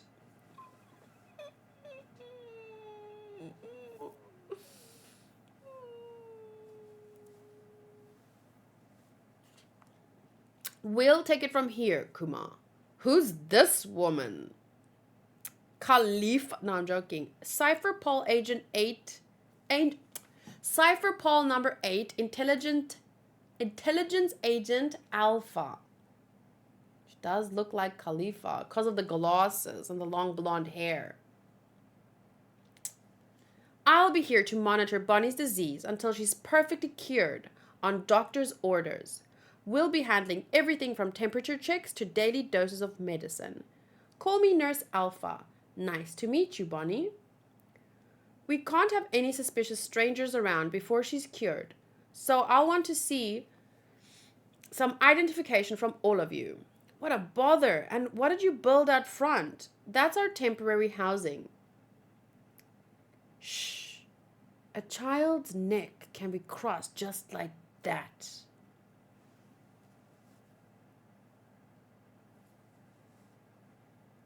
I know. I'm not coming back. Wow, what a threat.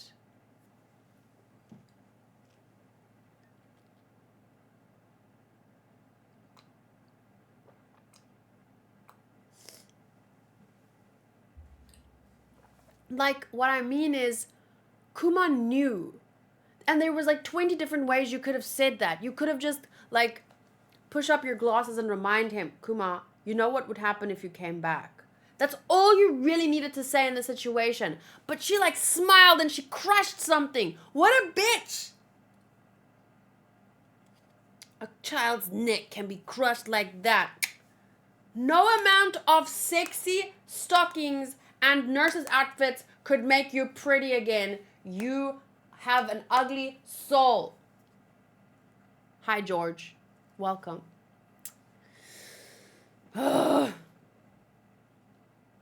Thank you, Bonney. Thank you for being born. What? I love that. I'm screenshotting that.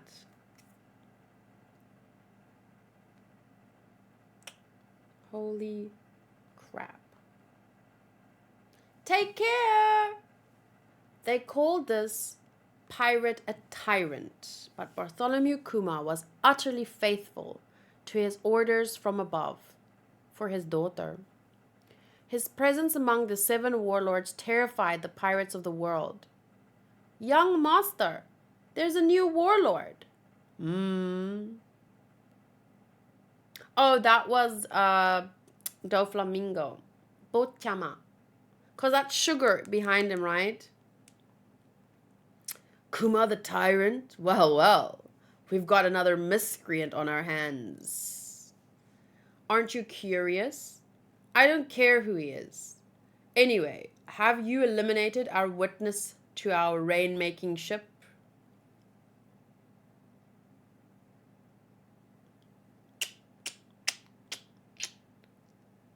This reference, though, to back then. Wow. And then here we have Mihawk. He's as big as Whitebeard. He's as big as Whitebeard, they say. Who's stronger, Kobe? Me or him? Oh my gosh, back when she wasn't Sube and Kobe was still on the ship. Lady Alvida, of course.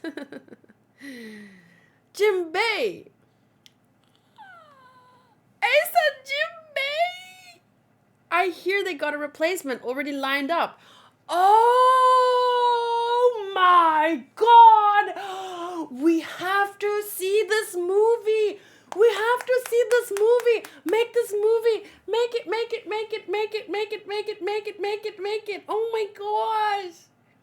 Jinbei, I hear that he replaced Jinbei? And who are you to talk, Ace? I'm reading about it now. Fucking Blackbeard was still... Holy crap. Oh my god. Oh my god. I need to see that fight or whatever. I don't know what happened. I just want to see that movie. Former king, eh? And there's an active king in the lineup as well. The world of pirates has changed. It matters not to me. I will never go to Central.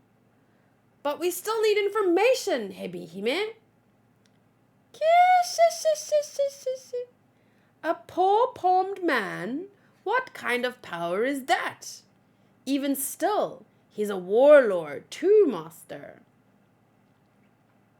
What's he doing? Sleeping? Lying down? I don't know. I can't. He's like, is it a... And then Dragon. I wonder how Dragon feels, you know, after connecting them. Vegapunk and Kuma. But I mean, Bonney got saved, so it's what Kuma wanted. So he's no regrets, but... the ugly on the inside will come out eventually, like that DBZ dude. Funny how Ace beat a warlord just to fight an emperor the warlord was protecting.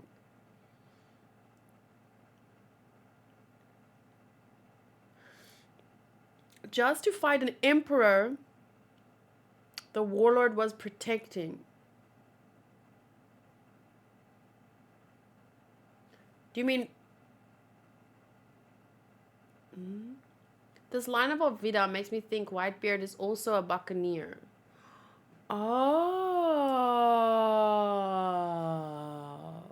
You're right. Yeah, she says he's as big as Whitebeard. He meaning Kuma. Kuma's as big as Whitebeard. Interesting. There's that potential. Ace wanted to fight Whitebeard and Jinbei was protecting him. The potential. The potential. So that's Ace's story. Wait, isn't there a manga that has more Ace's story? Like there's an Ace one-shot or something or other.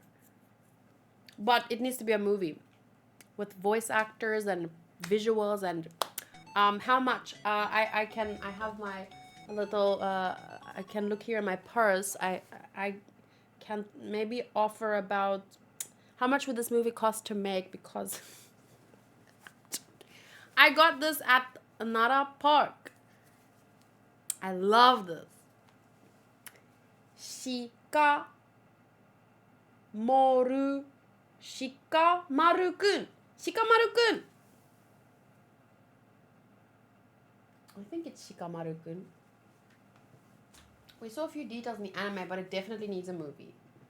The Ace story has Dr. Stone art, I think. The Ace novel. I don't know what it's about, but I do know it exists. I've heard about it. You really can't carry around that much stuff in a bag like that. I just wanted to get, you know, the movie going, Vert. Like, I could spot about 100, 200 yen I still have left in here from Japan.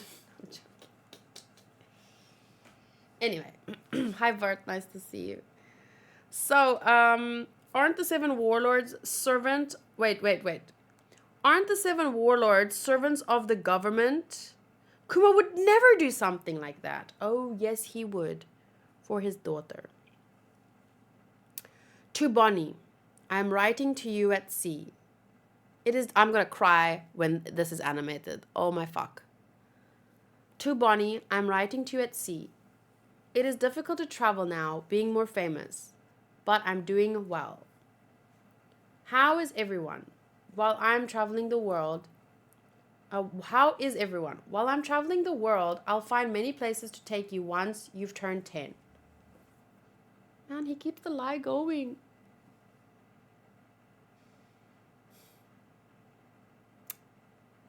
You have new orders from the government, Bartholomew Kuma. Where are you now? In the East Blue. What is your command? Is this young Luffy when he was What the fuck's he doing there? What's he doing in the East Blue? What's he doing at Windmill Village? Back then? What the hell? What's his orders? We have another chapter to read. It's already a 2-hour video, but we have to read the last chapter. What the hell? What was he doing there? Back then?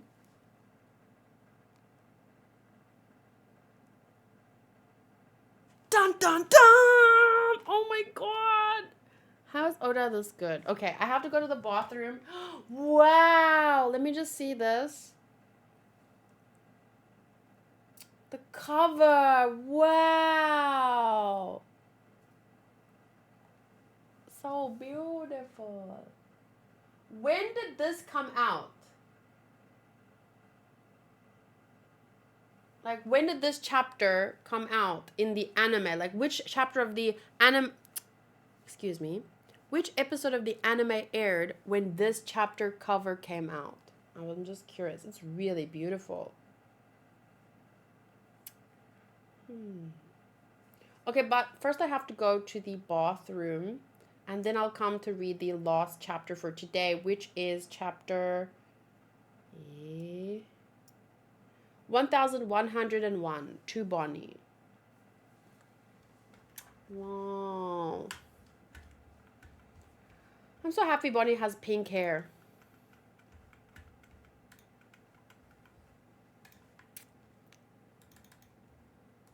I'm gonna have to reread the chapters during the week and make some extra notes, but right now, just give me, I think last December, so a couple of episodes before Egghead started. Just give me a minute. I want to roll and go to the bathroom, and then we have one more chapter to read. So I'm gonna start a little bit late with Anchorman, but there's more than enough time to finish both Anchorman and Fairy Tail today. So, okay, it's the second hour. Let's see if we can get that. Let's see if we can get that One Piece key. One Piece key. One Piece key. Luffy key. Luffy key. VV key. Okay, I'll be right back. I just need to pee.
when this comes out in the anime, I'm really gonna have to warn. I don't think anime onlys can watch my reaction anymore. I have to be honest. I'm going to be too excited about everything. And it's like one thing to do spoiler warnings. Like, if I want to talk about something, like say I'm reading the manga and I want to talk about something that I'm like, oh, or I want to say this, or I want to bring up another show. It's easy for me in that moment to like say, warning, mute me. But if I'm watching the anime and the visuals are going off and the voice actors are going off and the story is like building, and I'm not going to have in that moment, there's no pause. You know, when you're arguing with someone on a text, you have a buffer. The buffer is you have to type out and press send, but you still have to type what you're saying. There's a little bit of a buffer where you at least you should be able to think, wait, maybe I shouldn't say that. Maybe I can phrase that better. But if I'm in the moment, you know, enjoying the show and like I'm just reacting, because you know when you react, you have to kind of let your emotions be on the surface. You say what you feel. You don't think like, oh wait, I have to be careful here, because there's no buffer. So I am worried that I'm gonna end up spoiling anime onlys. Not outright. If I want to talk about something, I can still say, you know, hold up, I'm gonna talk about this. Mute me. But what I mean is in terms of hype or something. Like I'm gonna get excited for things that are coming, and they're not gonna. I'm gonna, you know, build. How to say? You know, it annoys me when manga readers are like, oh, you know, you don't know what's coming. You blah blah blah blah, and I'm like, just. You see, because obviously manga readers are in the same position because they're so excited. It's just that they have a buffer, so be excited by yourself. Don't tell me as the anime only. But now when I'm reacting to the show, I won't have that same buffer because so yeah, it's gonna be tough. A buffer like Robin and Star Rail. No.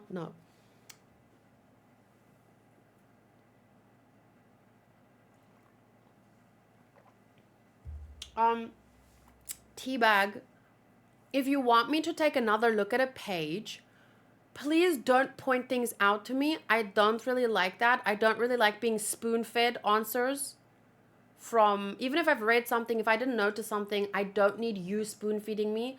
At most, I have said this last week and you were here. I will only accept maybe you want to take a look at the last page again. If I notice something, I notice it. If I don't notice it, I don't notice it. I don't tell me what to look at. I'm going to take note of that because if you keep doing it, it's really annoying to me. I don't like it when stories, like when a mangaka is supposed to spoon feed you things, but it's worse when other readers that have read this before, that have made connections, that have noticed things, like, I don't need you telling me. But now I'm going to look at it because you told me.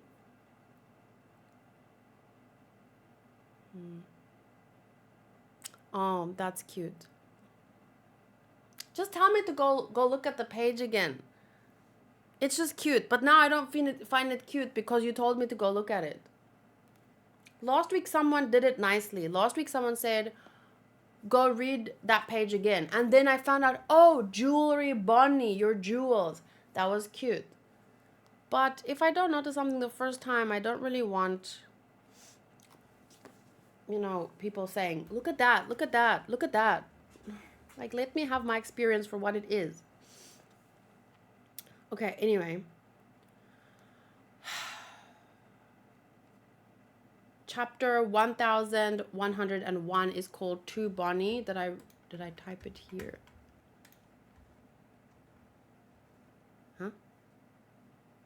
Huh? Oh. There's a lot of chapters with the name Bonney in it. Jenny. To Bonney. Oh, you don't know what's coming. No shit, Sherlock. Oh, yeah. Don't worry, you won't be the only one who will shed a sea of tears during this backstory when it's adapted into the anime.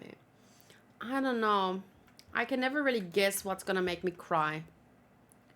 Eh. We have two Bonney. Thank you, Bonney. Bonnie's birth. That's 3.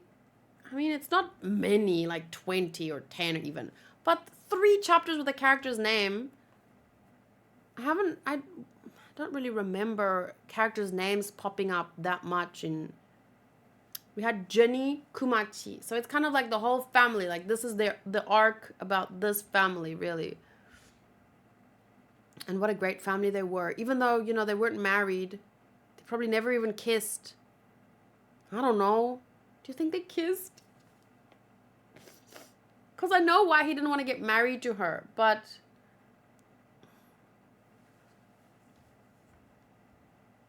Wait, why does this say God dead? Is it Godhead? Yeah, I think that should be Godhead.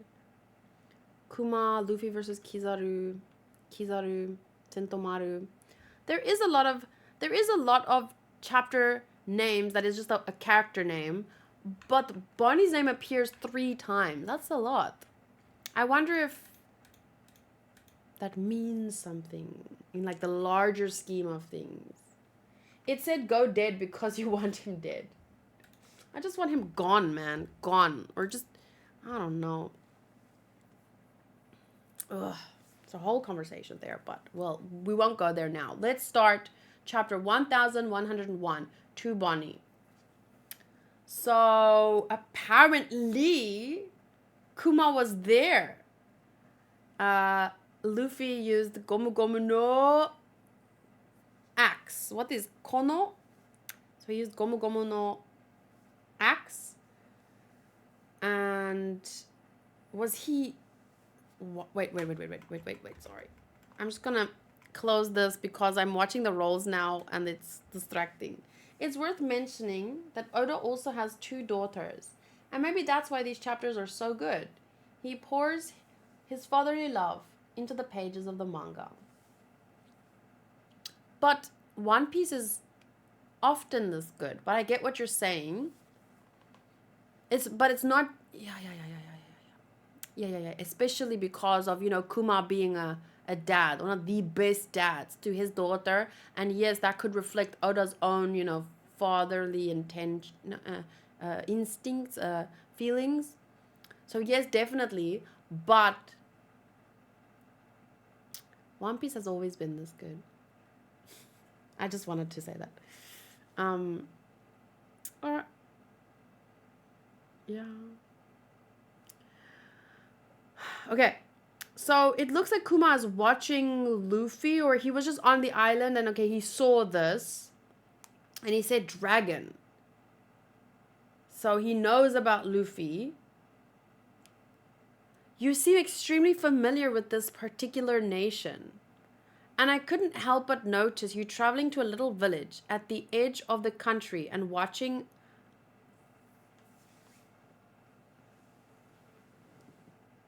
I've been thinking. Okay, wait. I won't get ahead of myself. Wait. Keep going if you want to see me killed. A particular young led... No. Wait. What do you mean? Children are a vulnerability for any parent. Of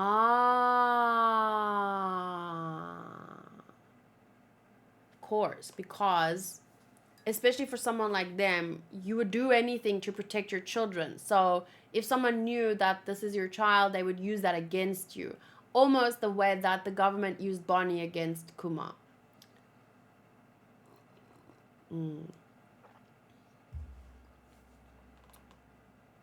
Oh.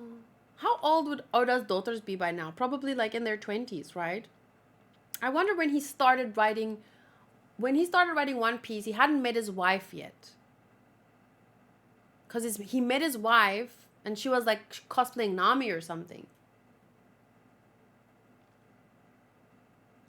Kuma now understands what dragon means very well.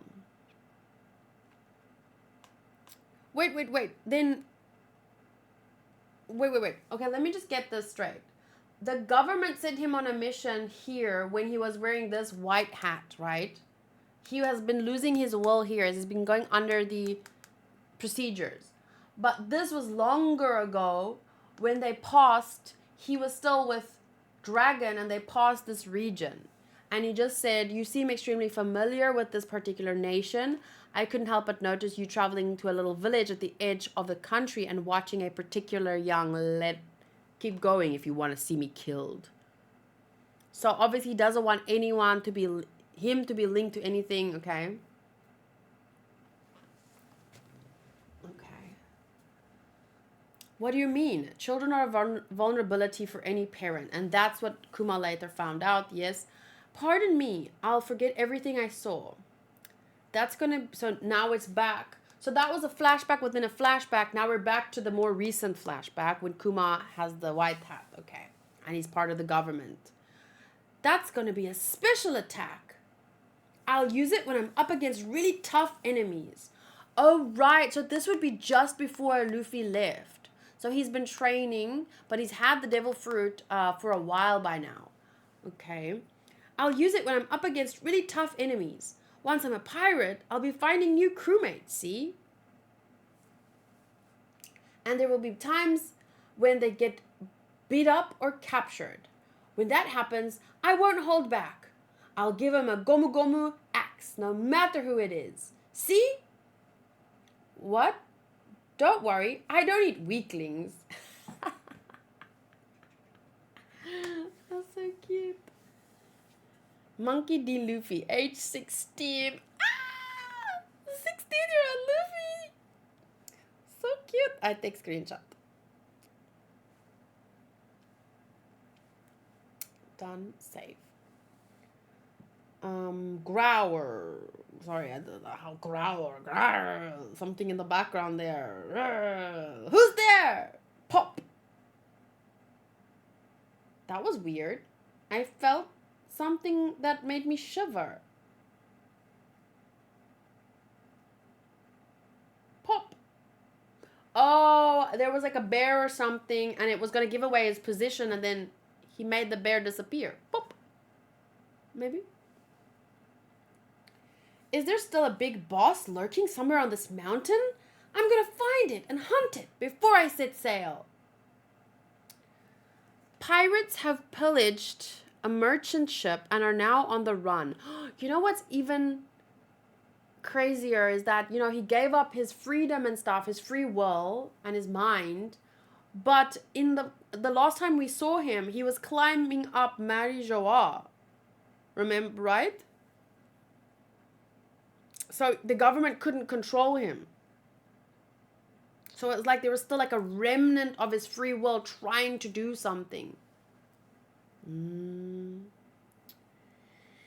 Pirates have pillaged a merchant ship and are now on the run. Sink the pirate ship at once.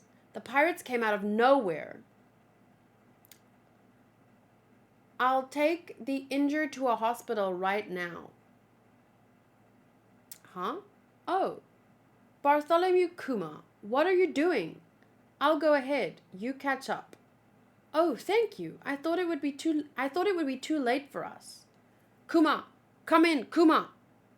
Give yourselves up. We're sorry. We'll return everything. Give back the treasure, men. Do you want to die? So, like, this is what he has been doing. Wait, so he was on that island. He saw Luffy. And now he's stopping a pirate ship that pillaged a merchant ship.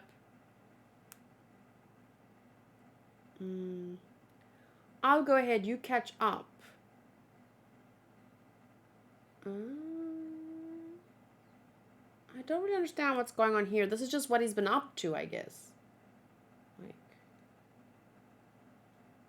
Okay, but then this is where the letter comes in. To Bonney. The world is full of more beautiful and wondrous sights than any picture or any book or picture could describe. I wish I could see you react to them, Bonney.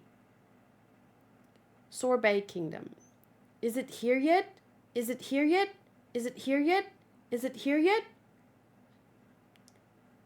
Is it here yet? Is it here yet? Look, he's probably busy with work. And sometimes new coos make mistakes. What is a coos? COOs? COO sounds familiar. Like CEO, but COO, there's a word. Is it that? Is it there yet, though? Daddy said he would write me lots of letters.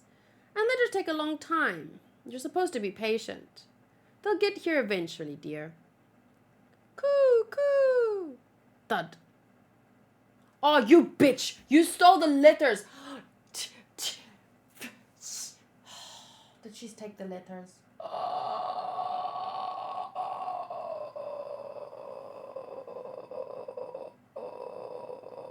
This bitch needs to be abandoned on a deserted island.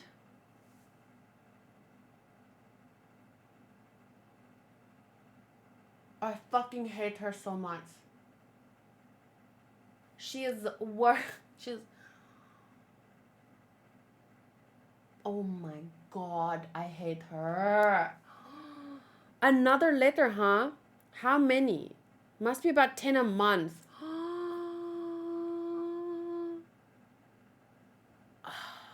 I'm surprised he hasn't run out of things to write to Bonney. What a sap. Why isn't he allowed to write letters to her? That's so mean. Her sister? You think Khalifa's her sister? I can see that. They look the same. Alpha. So she's the first one. Or what? Oh my. Why?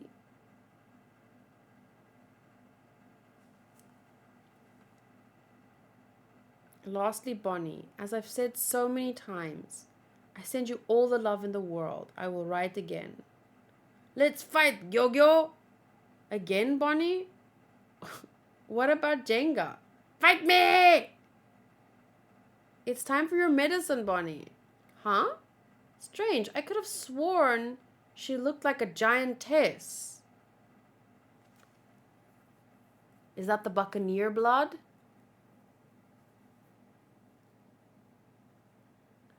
I hate medicine. It's yucky.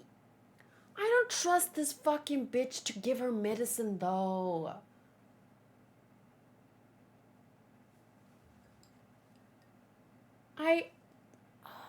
You make a deal with the devil, man. The devil has no reason to really abide by, like, what he promised.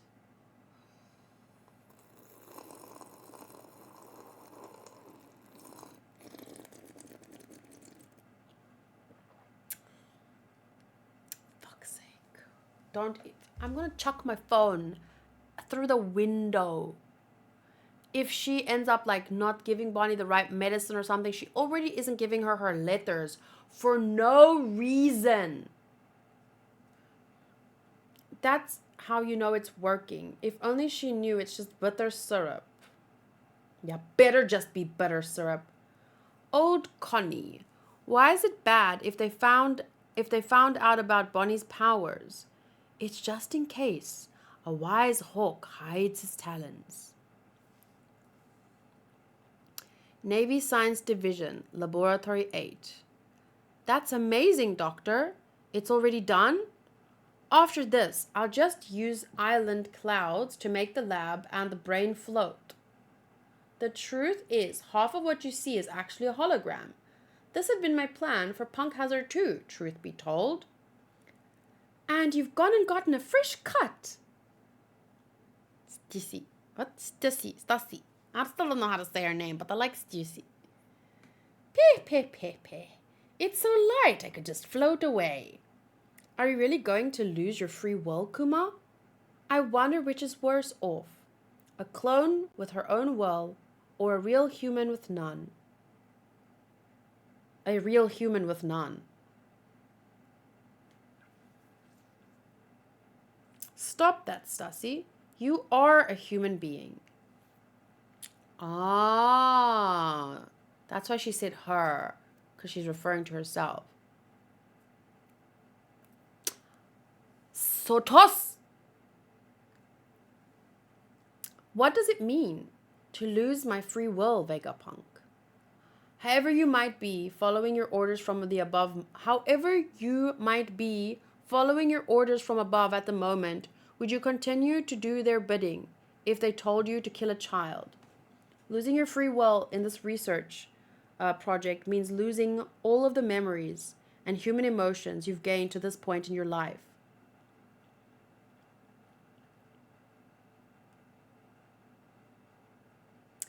I'll make certain that you can maintain a bare minimum of conscious thought right up just before the end. That could give you another year, I suppose. Another letter? I'll keep sending them for as long as I can. I love Bonney. I have another year to write out an entire life's worth of emotions to her.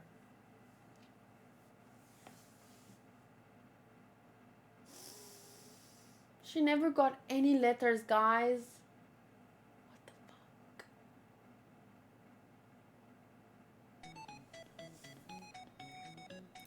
I wish he kept copies with Vegapunk and that she could find them. But I feel that the pain bubble that was left in Vegapunk's, that might have been connected to his last bit of free will. So maybe she understood. Maybe she got the letters, even if it was in the painful way. Because the letters weren't about the letters themselves. It was about, you know, conveying emotion and showing how much he loves her. So I feel like by the end she understood that, even if she didn't get the letters. You son of a bitch, alpha whore. Your stupid plan didn't even work because eventually she always knew how much her dad loved her, and your dad probably didn't even care about you.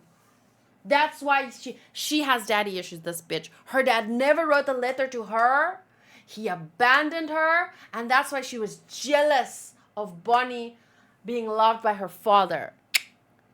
I pity you. A pretty face with a hole where your heart should be, and probably an absent father, and can't even mother too, because if you had a mother, you would have a sense of humanity, which clearly you don't have. Or I don't know, maybe your mother was a bad one. I don't know, but something happened to this woman. Doesn't excuse her behavior, but now I pity her. Because in the end, Bonney still knew, despite not getting those letters. She knew her dad loved her. Bonney will be 9 soon. I bet she's so big now. Not in that short of a time. I don't know when this letter might reach you, but happy 9th birthday, Bonney. I'm writing to you from Vegapunk's lab, and... Bonney! Happy birthday! Oh, I'm so happy about this Connie lady. She's so nice. And all the people here. Oh, look at Bonney.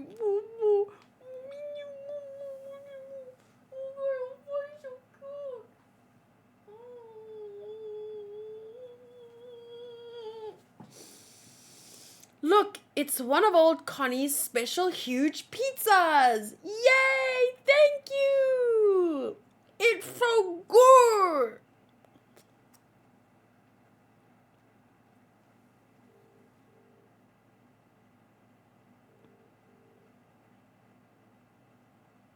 Hello? I want pizza. You want pizza? I want pizza. For lunch. I don't know what you guys are gonna do for dinner, but maybe we should order a pizza. Like a nice, like a debonair cheesy type of pizza. Okay. Can you make that happen soon? I can make it happen now. Thanks. I'm gonna, cause eventually I'm gonna react to the movie, and I want pizza. Okay. What movie? Anchorman. Anchorman. Mm. Okay, great. Okay, thank you. Okay. Bye. Now, I don't know which one, but a nice cheesy, saucy, juicy, delicious. But yeah, make sure it's a good one. Alright. Okay, bye. Okay, bye. Sorry, guys. I couldn't hold out anymore. Kept seeing her eat this delicious pizza, and I was like, gimme. I'm never gonna eat pizza the same way. I'm always gonna think about Bonney and Jenny, and when Jenny was so happy because she was full, and Kuma. Fucking Oda. He made pizza emotional.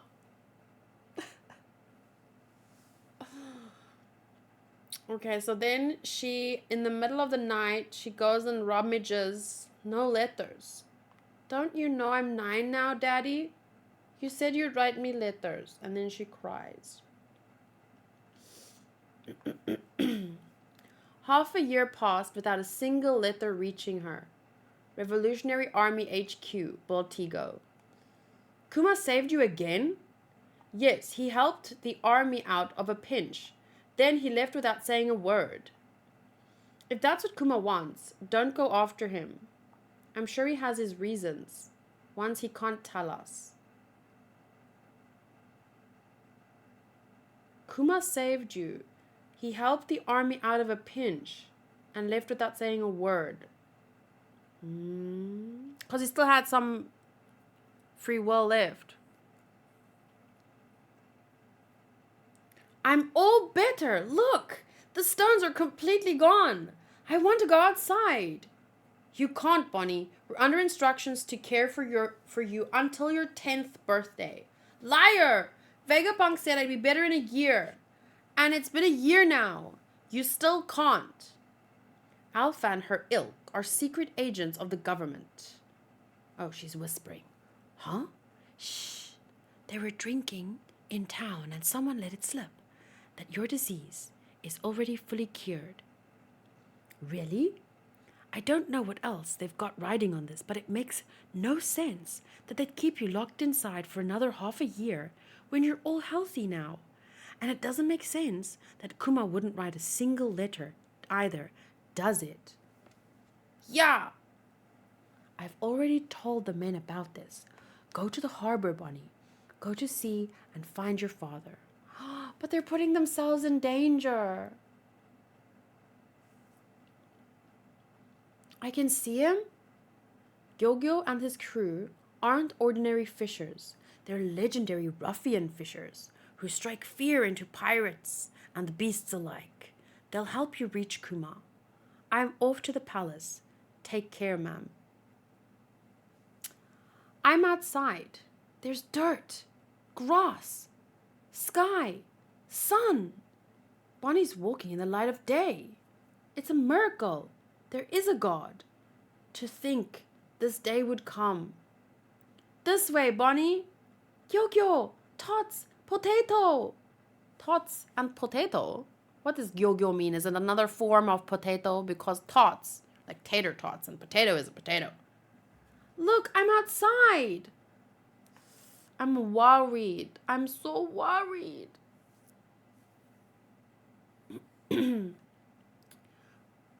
Oh. Is that their ship? It looks like pudding.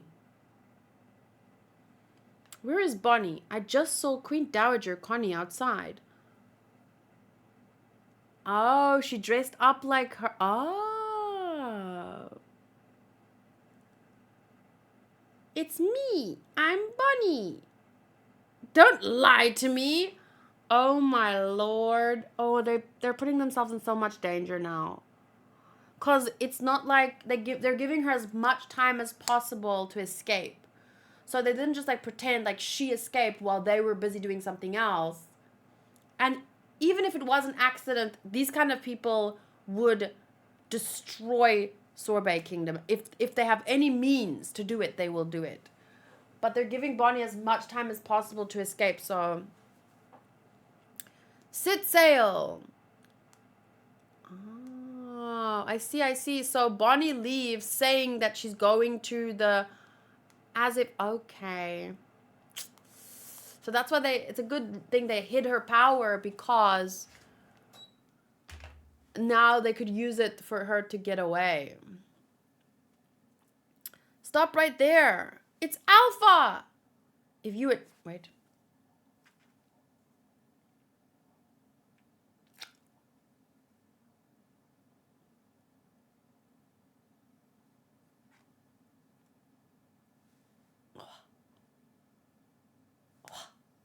That's so good. Anyway, stop right there. It's Alpha. If you attempt to escape, I have authorization to use non-lethal violence to subdue you and bring you to justice. This makes it much easier. She's flying at us. That's the government fighting style, the 6 powers. Hey, Daddy, what does Nika look like? Well, no one really knows, but... Distorted future! Bonney? It said his body has properties like rubber, and he fought however he fancied. Wait.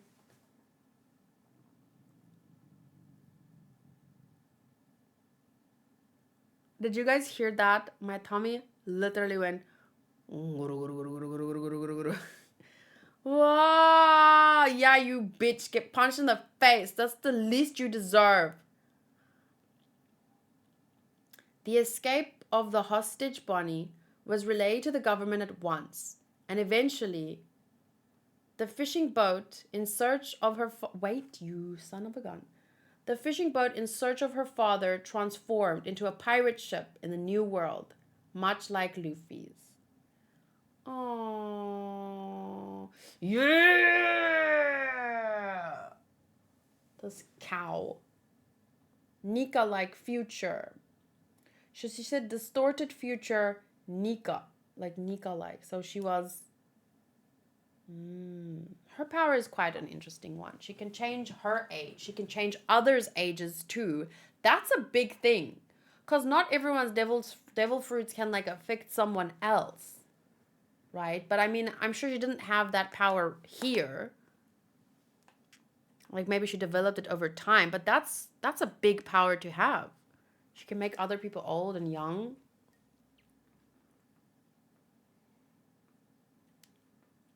And she has like this distorted future power, so...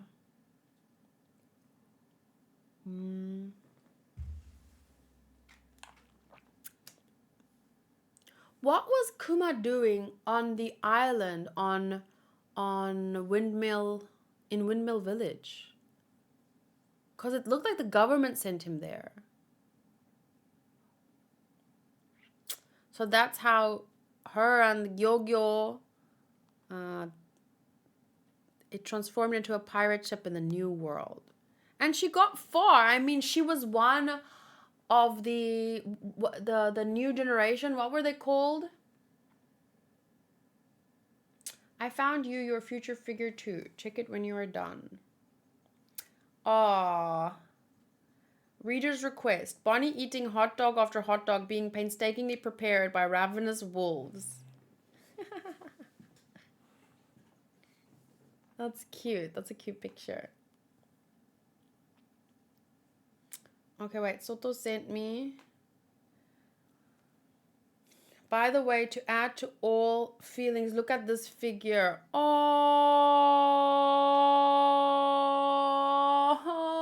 no.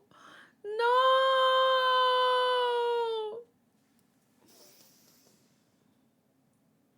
That's too amazing. I want it.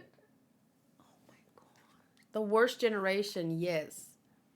She became part of the worst generation.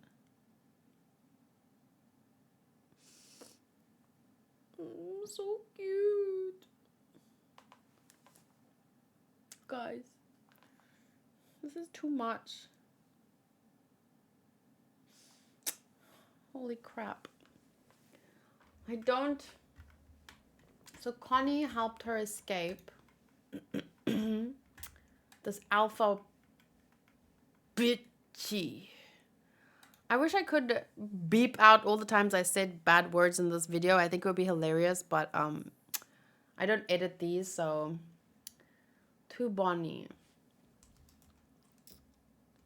Bonney's letters that Kuma wrote to her may have never reached her, but she always knew how much her father loved her, and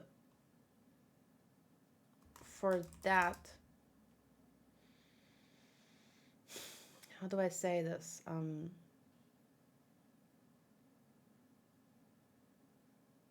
And let's just say, and that makes me feel 1% better. Like, that brings me some peace. You know, the fact that at least... Hi, Nox. Nice to see you. Just replace them with rubber chicken noises. Oh, I don't even know where that rubber chicken is.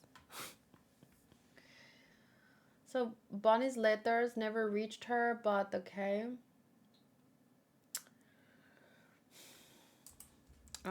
Bonney escaped from Sorbet Island to look for her father with, what was his name? Yo-Yo. They became part of the worst generation.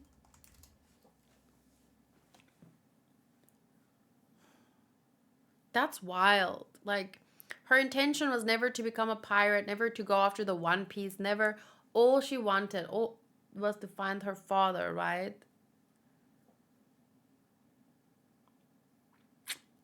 Damn, what a great character. What great characters. What a great story. 10 out of 10. 10 out of 10. I haven't been scoring chapters, but this whole arc, 10 out of 10. Oh my gosh. I need a Bonney t-shirt, I need a Kuma figure and a teddy bear and I need a pizza.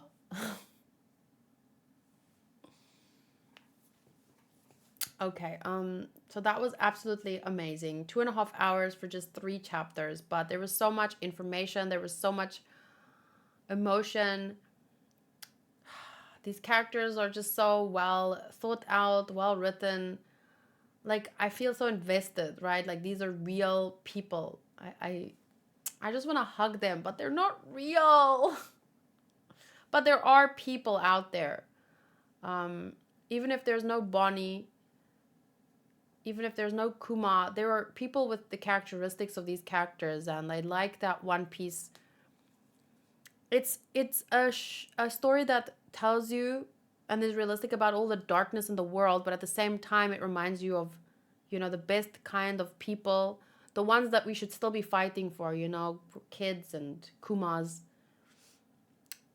you know. So it makes me still, despite that it reminds me of how terrible people can be, it doesn't make me not want to reach out still, you know, as an introvert who doesn't like going outside. This makes me want to still connect with people and like find the ones that like One Piece, because they're good, they're the good ones.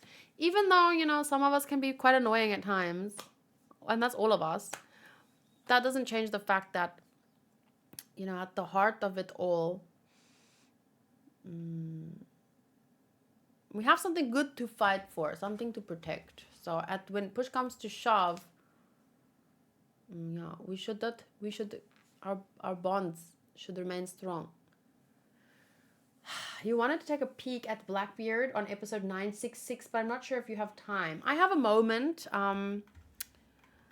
Episode 966 or chapter 966? Someone said something about Blackbeard. Chapter, yeah.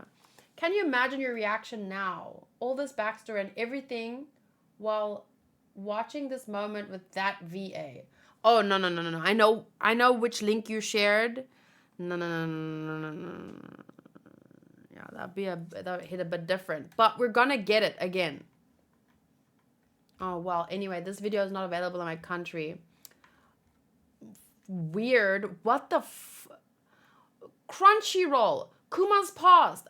It's not available in South Africa. Are you stupid? What? That's so weird. But anyway, I don't need to see it again. Because I can watch One Piece on Crunchyroll, so I don't understand why YouTube on Crunchyroll would disable something that I can watch on their website. Why is... I don't understand. Anyway, oh,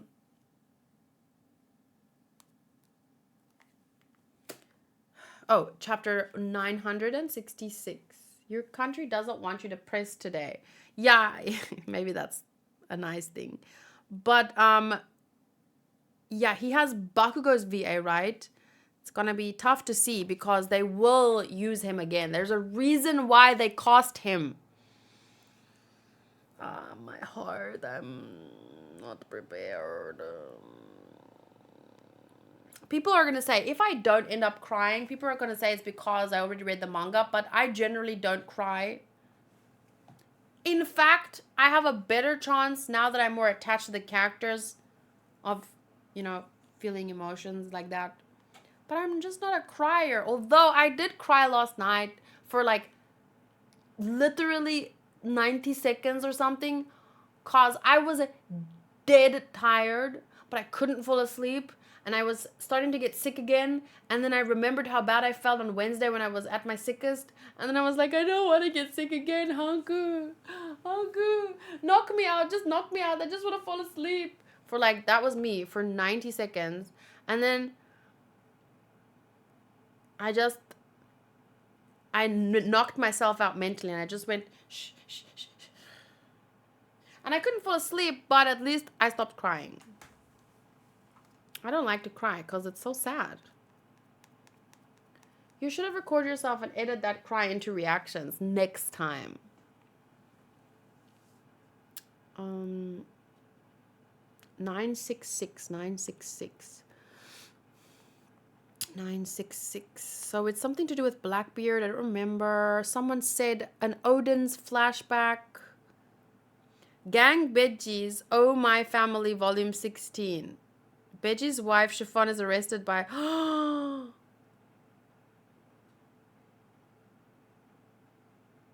I need to read this stuff.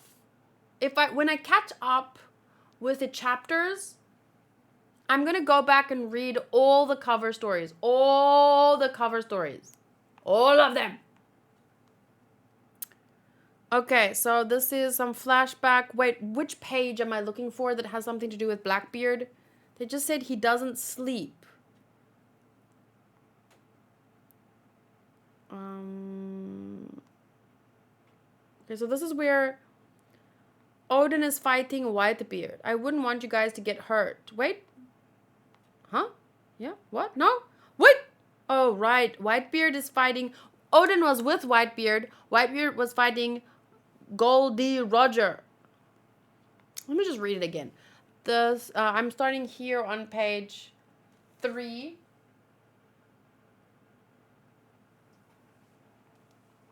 Look for Buggy and Shanks talking. I'm just gonna read it from page 3. Divine departure. Dwa. I say, what was that? I need to have a word with you. They're not... Oh, wait, was this before... Was this on the island? And then Odin went because he heard them and he always wanted to leave the island. Man, it's difficult finding your bearings when you just jump into a random chapter. They're not even touching. The ship! You seem well to me, Roger. How many years has it been, Newgate? Drop your valuables and leave. Grarararara. Hi, Luke. Happy 2-year anniversary. 24 months. Whoop, whoop. I'm just going to finish reading this chapter, Luke, and then we're going to do the movie reaction. Let's get 'em! Take everything they've got! Can I just quickly look at all these characters again? Marco. Yeah. And on this side we have... This guy's hair reminds me of Nolan. With the little, like a hazelnut or something. It was a clash of two great It was a clash of two great pirates of the time, the Roger pirates versus the Whitebeard pirates. Their pitched battle lasted for 3 days and nights. 4 days later. Hey, I like this shirt. Where did you get it? Wait, you're taking too much. It's got to be an even exchange. This southern booze is good stuff. How about 3 boxes of jerky? The attempt to pillage each other has become a gift exchange. Are they apprentices? Yeah, they've been around for ages. They don't look very tough. Yet they've got the attitude of grown men. You see that guy wearing the hat shanks?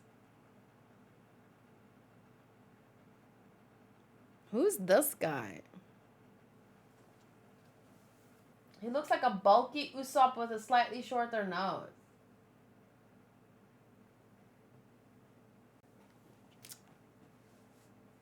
Like it's his hair and mouth and eyes even a bit. No, that's no, what, no, what, no, it's not him, liar. No, it's just because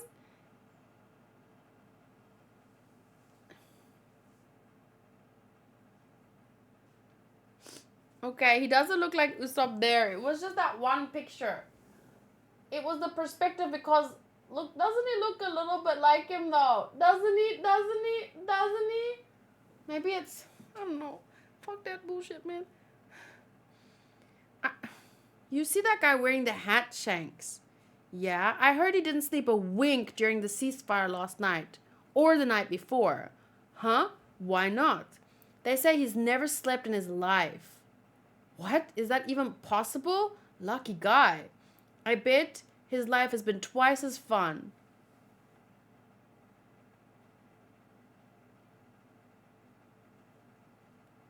It's not the hair. It's the face shape. It's the lips. It's the eyes. It's nice and cold in here. Did you order the pizza? No, I want to go and get the pizza. Oh, but I'm hungry now. Well, it's gonna be the same. See, it isn't just, look here. The eyes, it's the eyes too, because he has the exact same round eyes with the...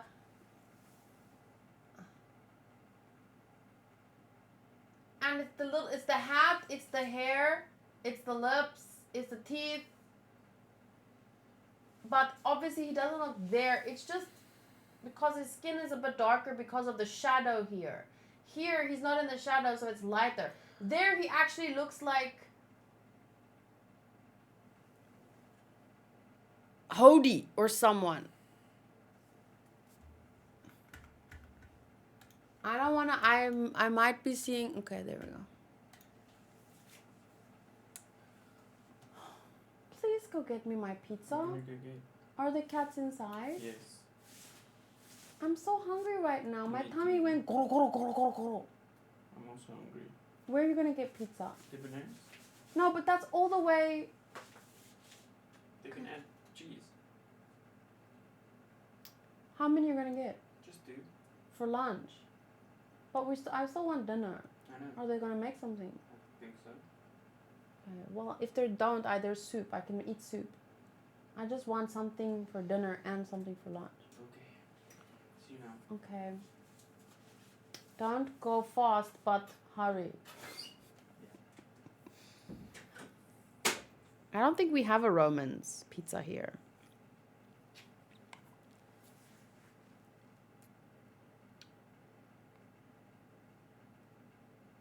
Holy fuck. I feel like I need to read this chapter again anyway. Because now, first of all, it says, they say he's never slept in his life.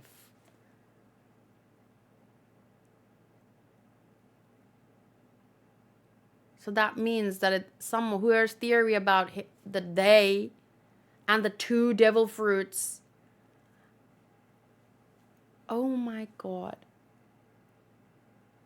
And look at the word twice as fun. Twice.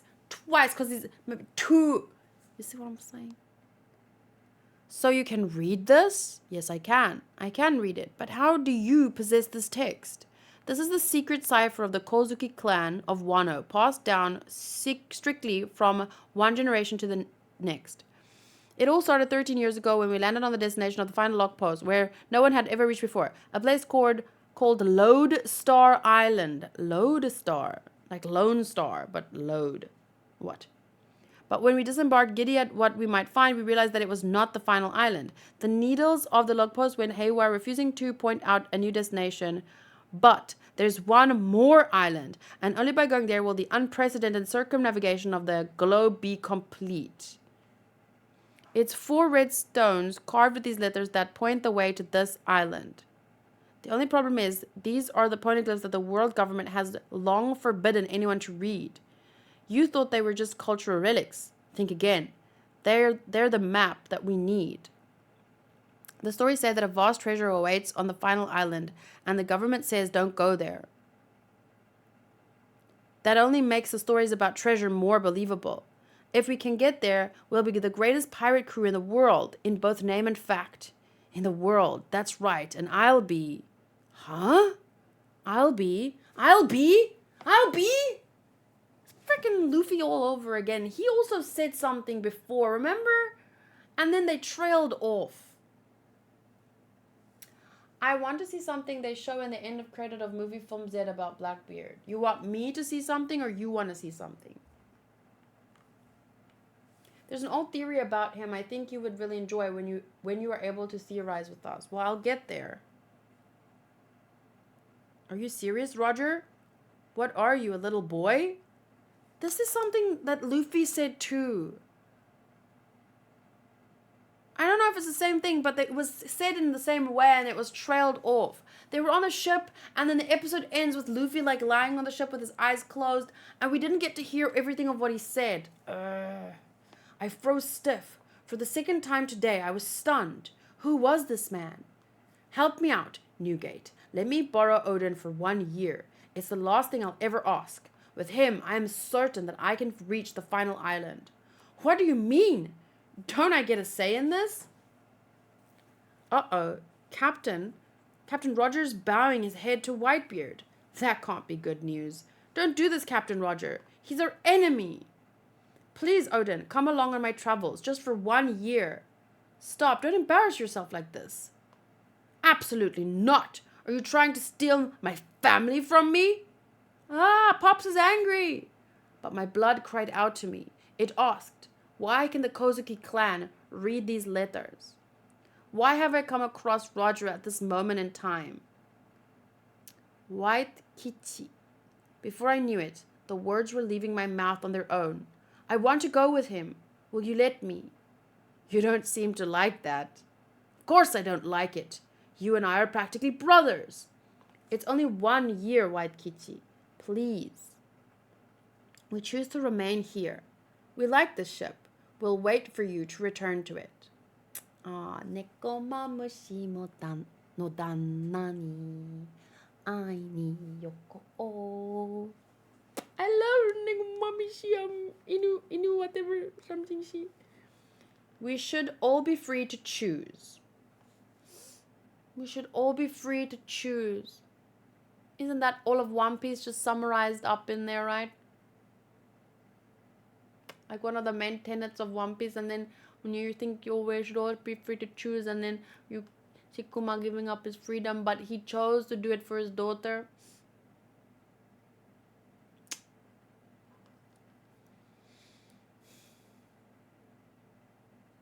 In theory, if you had 2 brains that alternate on sleep, you could stay awake 24/7. Dolphins have something similar with sleeping with half their brain off to stay alert. They hint in this episode. Okay, wait, let me just finish reading the chapter and then I'll watch this. Oh my god, reading one thing leads to read that thing and then that thing and then that is One Piece because everything is connected. Aren't you going to see him off, Pops? Roger left behind all of the cargo he had on board as thanks. The stuff's worth a fortune. And look at all the food. Give them back. The food, you fools! Don't you dare let Odin's family go hungry. Yes, Pops, right away.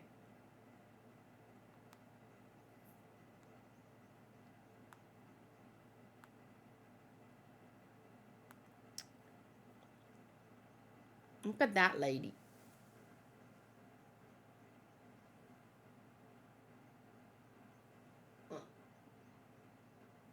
She's cute. Have the time of your life out there. We'll be looking forward to your stories when you get back. It was the second act of my life as a pirate. A new adventure had begun. White Kichi was a great man, but Roger too was off the charts. I'm a lucky fellow. I haven't spent time with a baby in ages. Momonosuke and Hiyori, eh? Reminds me of the old days. We've got stowaways, Captain Roger.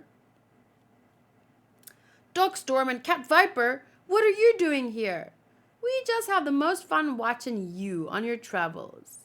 Hey, Dog and Cat are gone too. Those furry little... The captain only needs you for your knowledge. Got that, Odin? Don't just assume that we're going to accept you as one of us. This guy's t-shirt says Taro. This guy looks a little bit like Beji.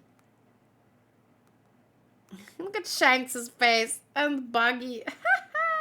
Oh, Buggy also has the Usopp eyes. The little round ones with the... A port town. Are there ingredients there? Pirates are attacking. Wait, Odin, don't attack civilians. The captain's gonna kill you. He stole my daikon radishes. He stole my eggs. What? It's a lawless area. Oh, just get on with it then. Odin. That's me. I'm Odin and I was born to boil. Oh. Hey, there's a little panda man. A teeny tiny panda man. Oh, look at their faces. Shanks and Buggy. I'd say he's got a year to live at best. This guy. Someone's gonna get hurt. Who's that? Me.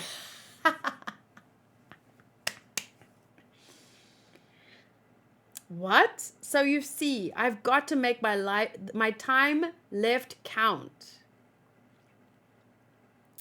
At this point, was Ace born? No. But Ace wasn't born. He never saw his... I don't know, because I remember Ace's mom was pregnant for a long time because she wanted to hide her baby from,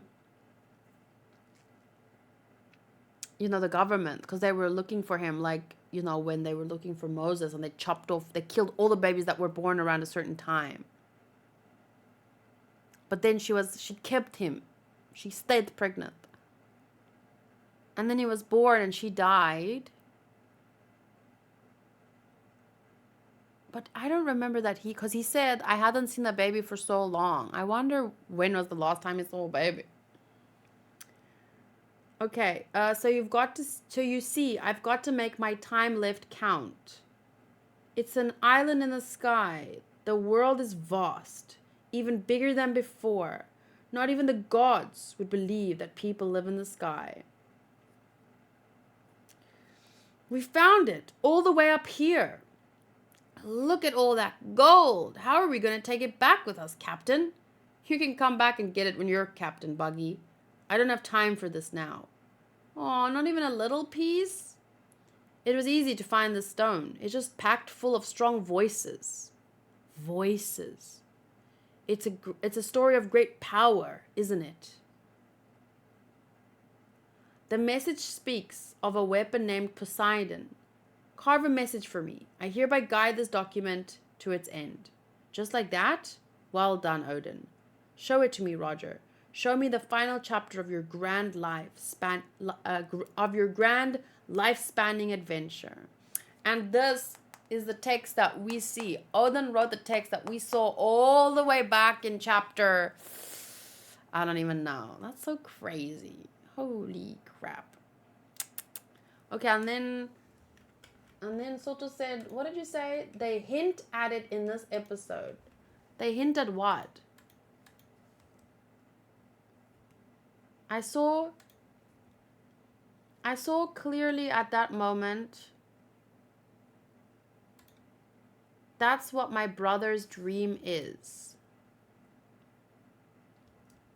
Do you mean the thing that, the thing that Luffy and Roger said? They both said the same thing.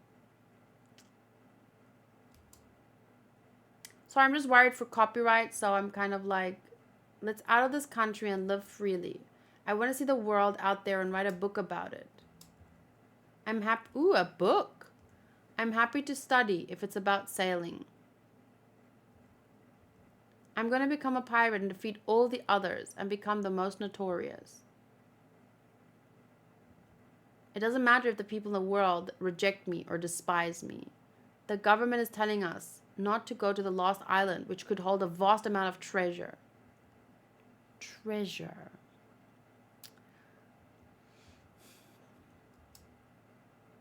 If we can get there, we'll be, in both name and deed, the world's greatest pirate group. Excuse me.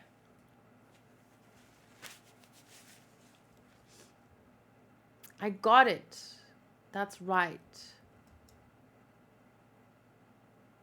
All right then.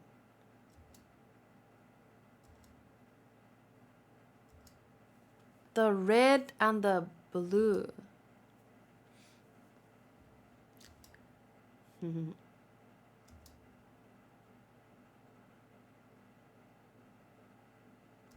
I need to react to all of One Piece again.